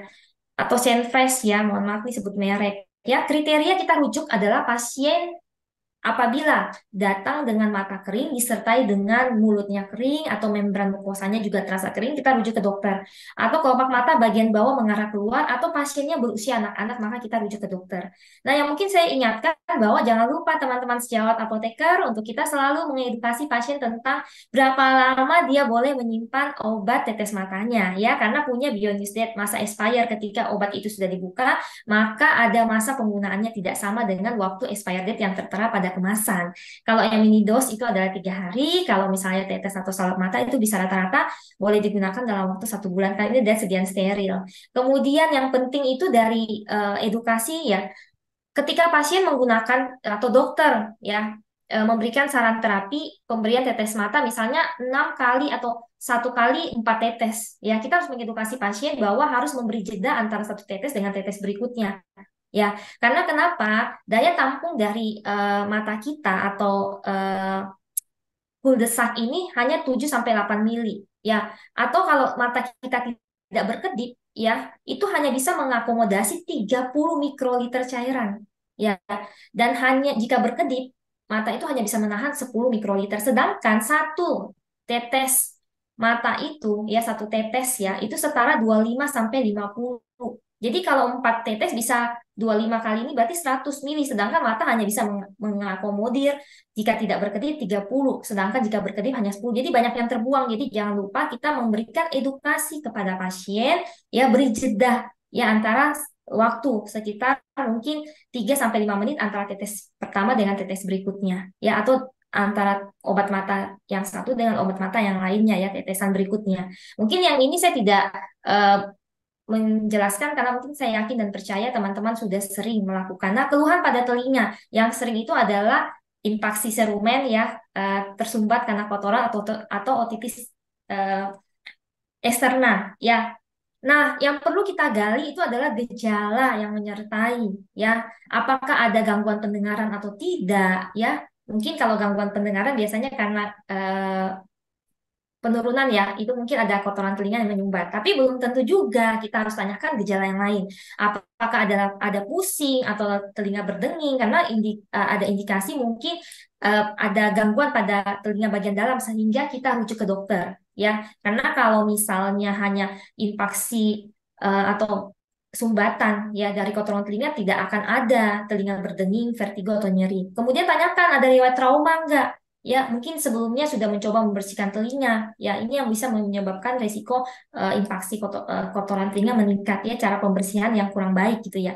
Kemudian kita perlu tanyakan pada pasien apakah sudah mencoba obat bebas ya, bebas terbatas. Jika tidak ada perbaikan, sarankan rujuk karena mungkin obat yang akan kita sarankan ya sama aja dan pasien sudah coba pakai, jadi kita rujuk aja. Nah, kapan kita rujuk? Adalah ketika disertai dengan pusing atau telinga berdenging, kemudian nyeri telinga bagian dalam, disertai dengan demam dan lemas pada anak, dikaitkan dengan trauma atau terjadi penurunan kemampuan mendengar, jadi tuli, atau kita curigai ada benda asing yang masuk atau kegagalan dari pemberian OTC. Ya, ini terapi untuk kotoran mata ya, dekusat. Ya, mungkin kita tahu forumen gitu ya. Secara cepat, kemudian otitis eksterna ya. Yang penting itu adalah kita gali informasi ya, apakah ada gatal atau nyeri gitu ya. Kemudian kotoran telinganya seperti apa, makopurulen kah gitu ya. Kemudian gejala sistemik gitu ya. Biasanya otitis eksterna bagian luar itu tidak disertai sistemik. Tapi kalau misalnya ada gejala sistemik lainnya ya, kayak demam demam seperti itu, atau mungkin kita curigai otitis media ya. Nah, kriteria rujukan adalah jika terjadi inflamasi atau peradangan di seluruh daun telinga. Kemudian gangguan pendengaran artinya ada merah ya pada daun telinga, gangguan pendengaran pada anak, kotoran bentuknya purulen, lengket kental, kemudian nyeri, kemudian pasien menunjukkan tanda-tanda infeksi sistemik gitu, kemudian daun telinga perkembangan daun telinga yang lambat pada usia lansia, kemudian gejala tidak membaik atau menetap selama lebih 4 hari, bahkan sudah mencoba terapi tapi tidak membaik, maka kita rujuk ke dokter. Mungkin penggunaan tetes telinga saya tidak tidak sampaikan, mungkin teman-teman bisa baca ya. Yang penting itu adalah dewasa tarik ke atas, kalau anak-anak tarik ke bawah supaya saluran telinganya lurus gitu ya, sehingga obatnya bisa masuk. Kemudian yang terakhir soal medikasi pada mulut, mungkin yang paling sering kita jumpai adalah sariawan. Ya, sariawan ini ada bentuknya minor, ada yang major, dan ada hepatiform ulcer. Mungkin kita lihat ya. Yang perlu kita gali informasi adalah usia, bentuk ulcernya apa, ukurannya seberapa besar, lokasinya di mana, di mulut, di lidah, atau jumlahnya seperti apa, penampakannya seperti apa, kemudian durasinya, waktu kejadiannya kapan, riwayat sebelumnya sudah pernah atau tidak, atau gejala yang menyertai, kemudian riwayat penggunaan obat, karena ada beberapa obat yang bisa memicu seseorang itu sariawan, ya perlu kita tanyakan. Kalau minor aptos itu pasti jumlahnya lebih sedikit, ukuran lesinya juga lebih kecil, ya, dibandingkan dengan major. Major itu tingkat kepalanya berbeda, jumlah lesinya bisa banyak, bahkan diameter ukurannya bisa lebih besar. Kalau herpetiform ya, itu jumlahnya banyak, ukurannya lebih kecil. Ya, nanti kita lihat yang mana boleh kita rujuk ya, dan boleh kita sarankan terapi. Kalau minor itu harusnya kurang dari 1 minggu sudah sembuh. Kalau major bisa lama durasinya, bisa 10 sampai 30 hari. Kalau hepatiform itu ulcer baru bisa muncul kembali sebelum awalnya dia sembuh, terus muncul lagi gitu sebelum muncul. Ya, kemudian yang perlu kita perhatikan adalah apabila gejala sariawannya itu menetap lebih dari 3 minggu. Ya, bukan sebaiknya harus rujuk ke dokter gigi atau dokter lain ya, karena kemungkinan mouth ulcer atau sariawan yang menetap ya mengindikasikan sesuatu yang serius, mungkin saja itu adalah malignan ya atau kanker gitu ya. Apalagi jika disertai dengan muncul ulcer tunggal yang mengeras dan tegas gitu ya. Nah, riwayat sebelumnya mungkin secara singkat bahwa apabila kita curigai sariawan itu berkaitan dengan pengobatan gigi, maka rujuk kembali ke dokter gigi ya. Kemudian dan kadangkala juga pada fase menstruasi atau karena stres kita bisa imunnya turun ya, bisa membuat kita kambuh atau mengalami sariawan atau kegigit gitu ya, juga bisa ya, atau alergi pada makanan, atau misalnya kita kekurangan zat besi, folat atau vitamin B12 gitu ya. Nah, gejala lain yang menyertai apabila ada nyeri hebat, kesulitan makan, penurunan berat badan, maka ini berkaitan dengan major, aptos, dan herpetiform ulcer, maka kita rujuk ke dokter. Jadi kalau sifatnya major atau herpetiform, bentuknya, durasinya lama, maka dan ada nyeri hebat, kesulitan makan, penurunan berat badan, maka kita sarankan ke dokter. Nah, kemudian kita tanyakan riwayat pengobatan, karena beberapa obat yang bisa menyebabkan sariawan ya, kayak misalnya penggunaan NSAID, aspirin, kortikosteroid inhalasi, ya, atau obat sitotoksi, ya. Kemudian yang penting kita tanyakan adalah riwayat sebelumnya dia sudah menggunakan obat apa yang sudah dia lakukan atau tindakan untuk mengatasi gejalanya. Ya, sudah berapa lama dia menggunakan, berespon atau tidak. Karena sama aja ya, kembali lagi kalau misalnya kita sarankan terapi yang sama ya, sami mawon gitu ya, sama aja. Tetap tidak akan efektif, jadi rujuk aja ke dokter. Apabila sudah memberikan terapi yang seperti ini ya, misalnya yang bisa kita sarankan ya, adalah yang minor aptos ya, yang bentuknya sedikit, diameternya kecil gitu ya, jumlah jumlah sariawannya tidak banyak ya, kita bisa belikan kortikosteroid topikal seperti kenalin oberase, kemudian atau bisa juga kita kombinasi dengan pemberian obat kumur yang mengandung klorhexidin atau kombinasi produk yang mengandung antiseptik, Mohon kortikosteroid, maaf, lokal Bu Sherly, Ya, waktunya ini udah slide. ya. Baik dok, mohon maaf. Ini udah slide 2 terakhir ya dok, izin. Ya, evaluasi terapi yang terkait dengan sariawan adalah kita boleh berikan saran terapi yang tadi, namun evaluasi terapi 1 minggu. Kalau tidak ada perbaikan atau pasien datang ke kita sudah menggunakan terapi yang tadi dan kita sudah tanyakan itu dilakukan dalam 1 minggu, tidak ada perbaikan, rujuk ke dokter. Jadi kesimpulannya kapan kita rujuk ke dokter? Apabila durasi sariawannya lebih dari 3 minggu, dikaitkan dengan penurunan berat badan, ada kemerahan ya pada sariawannya, kemudian melibatkan area membran mukosa lainnya, dicurigai efek samping obat dan disertai juga diare, maka kita rujuk ke dokter. Nah, ini mungkin slide saya yang terakhir. Kapan sih kita rujuk ke dokter atau kita berikan terapi? Kita rujuk ke dokter apabila kita sudah yakin atau tanda gejala yang berbahaya atau sakitnya itu intensitasnya cukup berat ya atau cukup parah, kemudian durasi gejala sudah lama, masalahnya berulang atau memburuk ya, kemudian gagal pengobatan dengan obat OTC, kemudian kita curigai dugaan reaksi obat yang merugikan, atau informasi yang tidak lengkap ketika kita tanyakan, kita ragu, jangan berikan terapi, kita rujuk ke dokter. Mungkin itu yang bisa saya sampaikan. Mohon maaf jika ada kekurangan selama penyampaian. Terima kasih. Selamat pagi. Saya serahkan kembali kepada Dokter Rosi. Terima kasih dok. Mohon maaf dok. Ya. Baik, Bu Sherly. Terima kasih banyak. Beri aplaus untuk narasumber kita yang sekarang. Kita masuk ke sesi diskusi. Kita panggil narasumber. Oh iya, Dokter Azmi. Dokter Azmi, boleh naik ke atas panggung, Dok? Kita naik.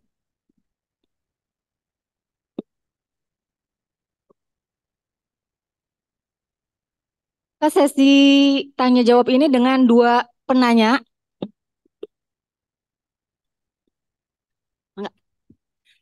Dari auditorium, peserta offline, apakah ada yang ingin ditanyakan kepada narasumber kita? Ada Dokter Azmi dan juga Ibu Apoteker Sherly. Silahkan acungkan tangannya. Baik, ada satu yang di depan. Mohon maaf. Ya, langsung. Silahkan sebutkan nama dan asalnya dari mana. Terima kasih. Assalamualaikum warahmatullahi wabarakatuh. Selamat pagi. Nama saya Fitri. Saya dari PT KAI. Yang ingin saya tanyakan pada Ibu Sherly ya. Ibu Sherly, baik. Tadi kan sudah banyak dijelaskan mengenai mnemorik ya, kalau nggak salah untuk pengobatan apoteker ya. Bisa lebih jelas dok, punten? Namanya mnemorik ya, kalau nggak salah tadi ya, dijelaskan di depan ya. Mnemonik dok. Mnemonik ya. Nah, Ya. yang ingin saya tanyakan untuk teman-teman apoteker yang di lapangan, untuk mnemonik ini sendiri, apakah ada dasar hukumnya ya? Karena kan ini nanti, tadi kalau saya lihat slide-nya ya, cenderung lebih ke teknis untuk mengobati pasien ya, yang datang untuk minta obat atau beli obat di apotek gitu ya. Nah, untuk teman-teman apoteker sendiri dalam menerapkan ini pun apakah sudah berkonsultasi dulu dengan dokter atau memang atas inisiatif sendiri dengan melihat gejala-gejala tadi yang sudah disampaikan. Demikian, terima kasih. Baik, Ya, Bu Sherly, baik. boleh langsung dijawab aja dok, Bu. Iya, baik Dokter Rosi, terima kasih dok untuk pertanyaannya. Saya izin menjawab ya dok ya.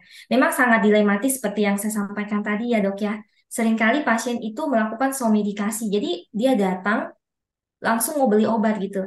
Bisa jadi obat yang dia minta itu berdasarkan pengalaman sebelumnya atau berdasarkan dari tanya-tanya kan. Sekarang kan bisa searching ya dok ya. Bisa sekarang teknologi cukup canggih atau misalnya dari tanya temen gitu ya. Temannya, oh biasanya saya keluhan yang sama, kamu beli obat ini. Nah kami ya apoteker itu perlu kan mengedukasi ya pasiennya. Kita kan pasti ketemu ya dok ya pasien. Makanya tadi kalau ditanyakan, mungkin saya jawab yang pertama, apakah ada dasarnya? Kami dasar hukumnya sebenarnya kami boleh itu melakukan somedikasi dok, karena memang salah satu layanan kefarmasian menurut Permenkes ya nomor 73 tahun 2016 tentang pelayanan kefarmasian di apotik. Kalau rumah sakit enggak dok, enggak akan kita temui somedikasi karena langsung pasien ke dokter gitu ya dok ya. Tapi kalau pelayanan kefarmasian di apotik itu salah satu pelayanannya itu bentuk pelayanan farmasi klinis adalah melakukan swamedikasi. Bukan melakukan, tapi melayani kegiatan swamedikasi dari pasien. Nah, kami sebagai tenaga kesehatan yang memang tidak punya wewenang untuk diagnosa, dok, benar. Ya, mungkin itu digarisbawahi ya, dok ya. Namun ada obat bebas dan bebas terbatas yang boleh farmasi berikan ya kepada pasien untuk mengatasi gejala yang bersifatnya ringan, dok. Ya, yang ringan. Bahkan ada juga daftar obat yang ada undang-undangnya, dok. Obat keras yang boleh diberikan oleh farmasi dalam jumlah yang terbatas, dok. Dan sedikit sih, nggak banyak, dok. Ya, tapi dengan catatan itu adalah jumlahnya tertentu, berapa lama boleh diberikan, berapa jumlahnya, misalnya cuma satu tub misalnya seperti itu ya dok ya.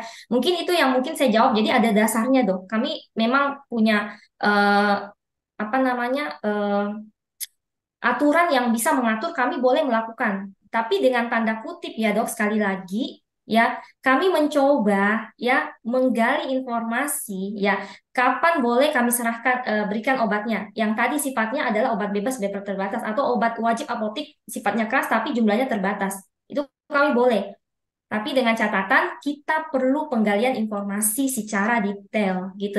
Makanya kami sebagai farmasi perlu punya kemampuan, pengetahuan, dan skill. Kalau kita tidak yakin, jangan kita berikan obatnya, tapi kita rujuk ke dokter. Mungkin itu yang bisa saya jawab ya dok ya. Apakah menjawab dok? Bagaimana, dokter? Makanya tadi mungkin beberapa hal yang tadi teknis itu adalah ilmu-ilmu atau skill yang perlu memang kami kembangkan ya. Kapan kita boleh kapan boleh kami berikan terapi pada pasien, kapan boleh kita rujuk. Seperti tadi ya dok, kata-kata kan terapinya itu adalah obat-obat bebas dan bebas terbatas ya dok ya. Kan ada kriterianya kapan dirujuk gitu dok. Tapi kalau pasiennya kita yakin itu cukup berat ya kita pasti rujuk dok. Kita nggak berani juga seperti itu. Makanya perlu kita mengedukasi pasien, menangkap pasien di komunitas dok. Kita menangkap gitu ya. Jangan sampai pasien itu beli obat sendiri gitu ya, eh, tanpa tahu bahwa penyakitnya itu harusnya dia harus ke dokter karena bisa berbahaya kalau telat di terapi seperti itu mungkinnya dok ya. Terima kasih. Cukup jelas, Dok? Boleh menanggapi nggak? Mohon maaf, Dok. Soalnya Kita kalau batasi. di sini di Ya, Permenkesnya sendiri ya saya lihat untuk pelayanan farmasi klinik untuk pemberian terapi tidak disebutkan, hanya pengkajian resep, dispensing, PIO, konseling, pelayanan kefarmasian di rumah, jadi home pharmacy care, PTO dan meso. Jadi maksud saya itu kadang kan kami ya para dokter itu menerima pasien itu sudah swamedikasi dulu. Jadi kalau ditanya, oh sudah beli nih dari apotek ini seperti itu. Jadi kadang-kadang sudah datang itu dengan gejala klinisnya itu yang sudah ya kadang sudah nggak oke lagi gitu. Nah maksud saya tuh biar nggak salah kaprah ya. Jadi nanti untuk teman-teman apoteker tidak langsung memberikan obat meskipun tadi dengan acuan gitu. Cuma tadi saya melihat banyak slide-nya menjelaskan mengenai gejala klinis dan lain sebagainya. Saya kira itu tetap harus dalam pantauan dokter dan harus dikonsultasikan. Begitu Ibu Sari. Terima kasih. Ya, terima kasih dok masukannya dok. Ya benar dok. Makanya mungkin izin lagi ya menanggapi ya dok. Tapi terima kasih buat masukannya dok. Benar dok. Kami memang secara ini tidak punya wewenang untuk melakukan diagnosa. Itu salah sih. Kalau apalagi kita memberikan terapi yang termasuk obat keras. Dan memang PR bagi kami teman-teman di lapangan, khususnya apoteker dok, yang di komunitas khususnya di apotik ya dok ya. Kita itu bukan jualan obat. Ya, kami bukan jualan obat. Jadi memang kita tidak boleh jual obat, apalagi obat keras. Harusnya tanpa kita menggali informasi yang dalam gitu dok. Ya, tidak boleh, apalagi nggak bawa resep gitu dok. Jadi benar dok, terima kasih untuk masukannya. Ya. iya. Baik, Ibu Shirley. Ada lagi pertanyaan dari satu ya. Yang mana duluan?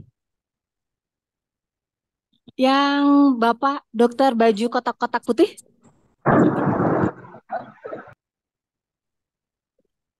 Silakan sebutkan nama dan asal. Ya, selamat pagi dokter. Saya dengan Hans dari Bogor. Izin bertanya kepada dokter Asmi. Biasanya untuk untuk edukasi seksual itu tuh ya kan sebenarnya bukan remajanya yang menolak, tapi tidak jarang justru orang tuanya sama gurunya yang menolak karena banyak stigma edukasi seks itu sama dengan diajari seks seperti itu ya, jadi stigmanya. Nah, kira-kira mungkin dari dokter ada tips nggak supaya kita nih mau mengadakan seminar atau mengadakan edukasi, tapi justru orang tua ataupun guru yang di sekolah yang menolak seperti itu. Karena mungkin dengan pandangan bahwa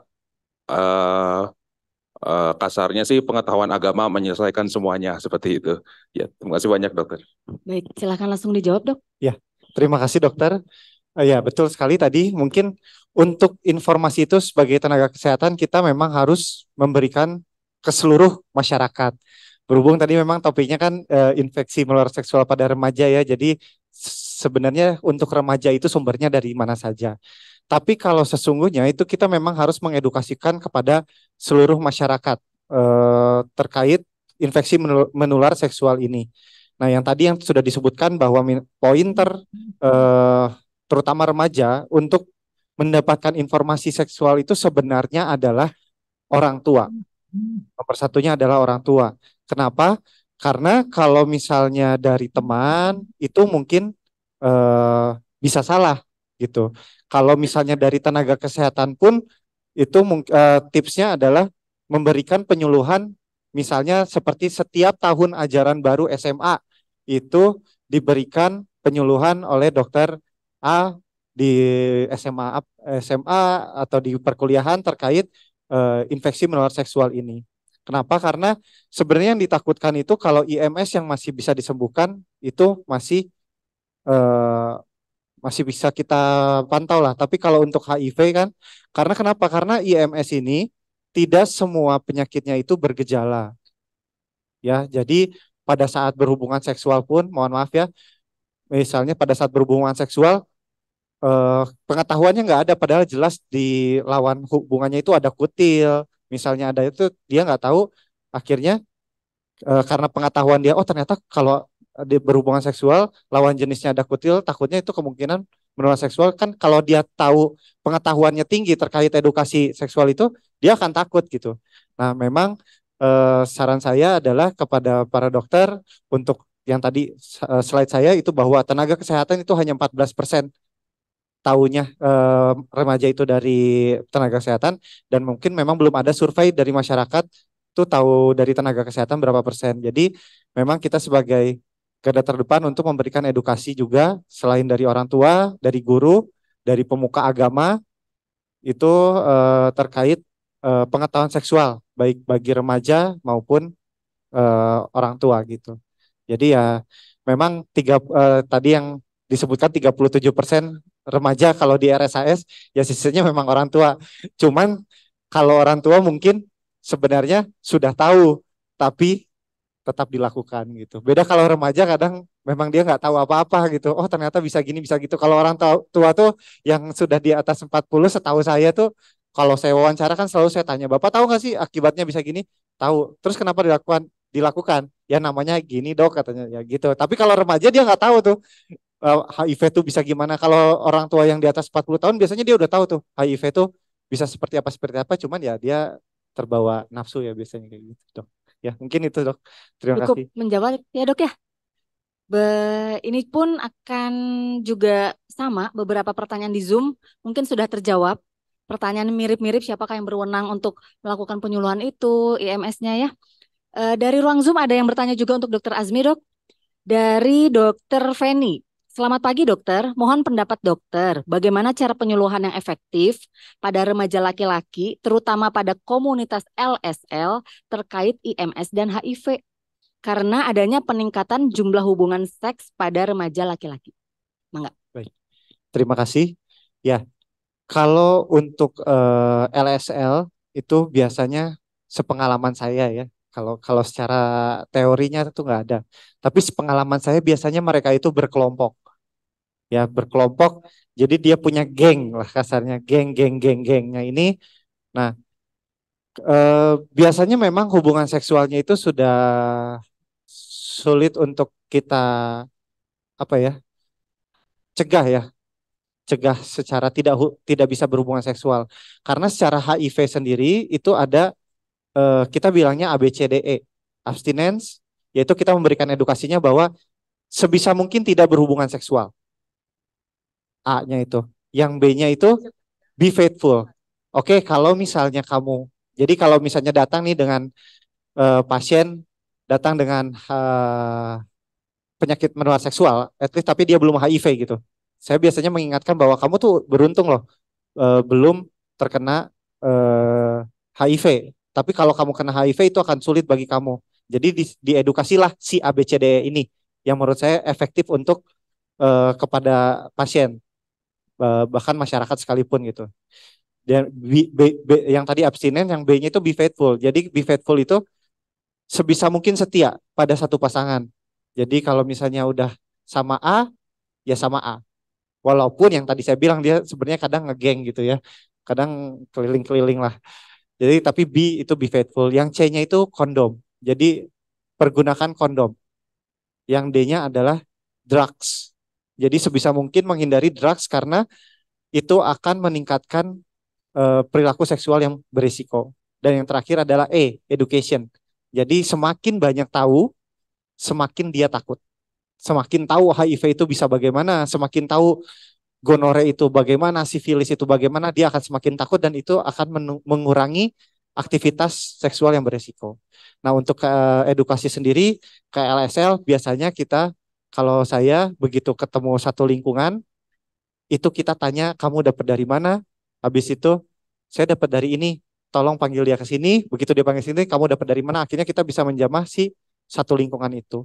Dan itu sudah kalau saya tidak salah ya, saya pernah ke salah satu puskesmas di Bandung yang dia aktif dalam membimbing komunitas itu gitu di kalau nggak salah di Ibrahim Aji ya.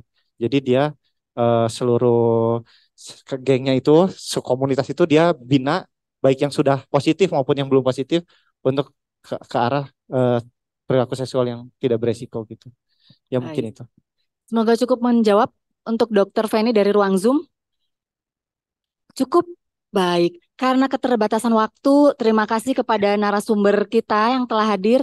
Tapi mohon izin saya memberikan tadi ada pertanyaan untuk Dokter Andri dari lewat ruang Zoom. Mungkin kita akan tampung dulu ya. Pertanyaannya itu dari siapa ya, dokter siapa? Izin bertanya dok, Nebu Broko tadi dapat obat lain selain salbutamol. Campuran apa saja yang boleh diberikan? Terima kasih. Baik, kepada yang bertanya tadi di ruang Zoom, kita akan tampung dulu untuk kita teruskan kepada dokter Andri ya dok. Ya, terima kasih dokter Azmi. Terima kasih juga dokter Andri yang sudah pergi karena ada kegiatan lain dan juga apoteker Ibu Shirley. Terima kasih Bu atas segala informasi yang telah diberikan. Semoga informasi yang diberikan saat ini sangat bermanfaat, dapat kita terapkan di lingkungan kita, terutama kita dokter-dokter di layanan primer garda terdepan. Baik, atas waktunya, terima kasih banyak dokter. Kami tutup, wabillahi taufiq wal hidayah. Wassalamualaikum warahmatullahi wabarakatuh.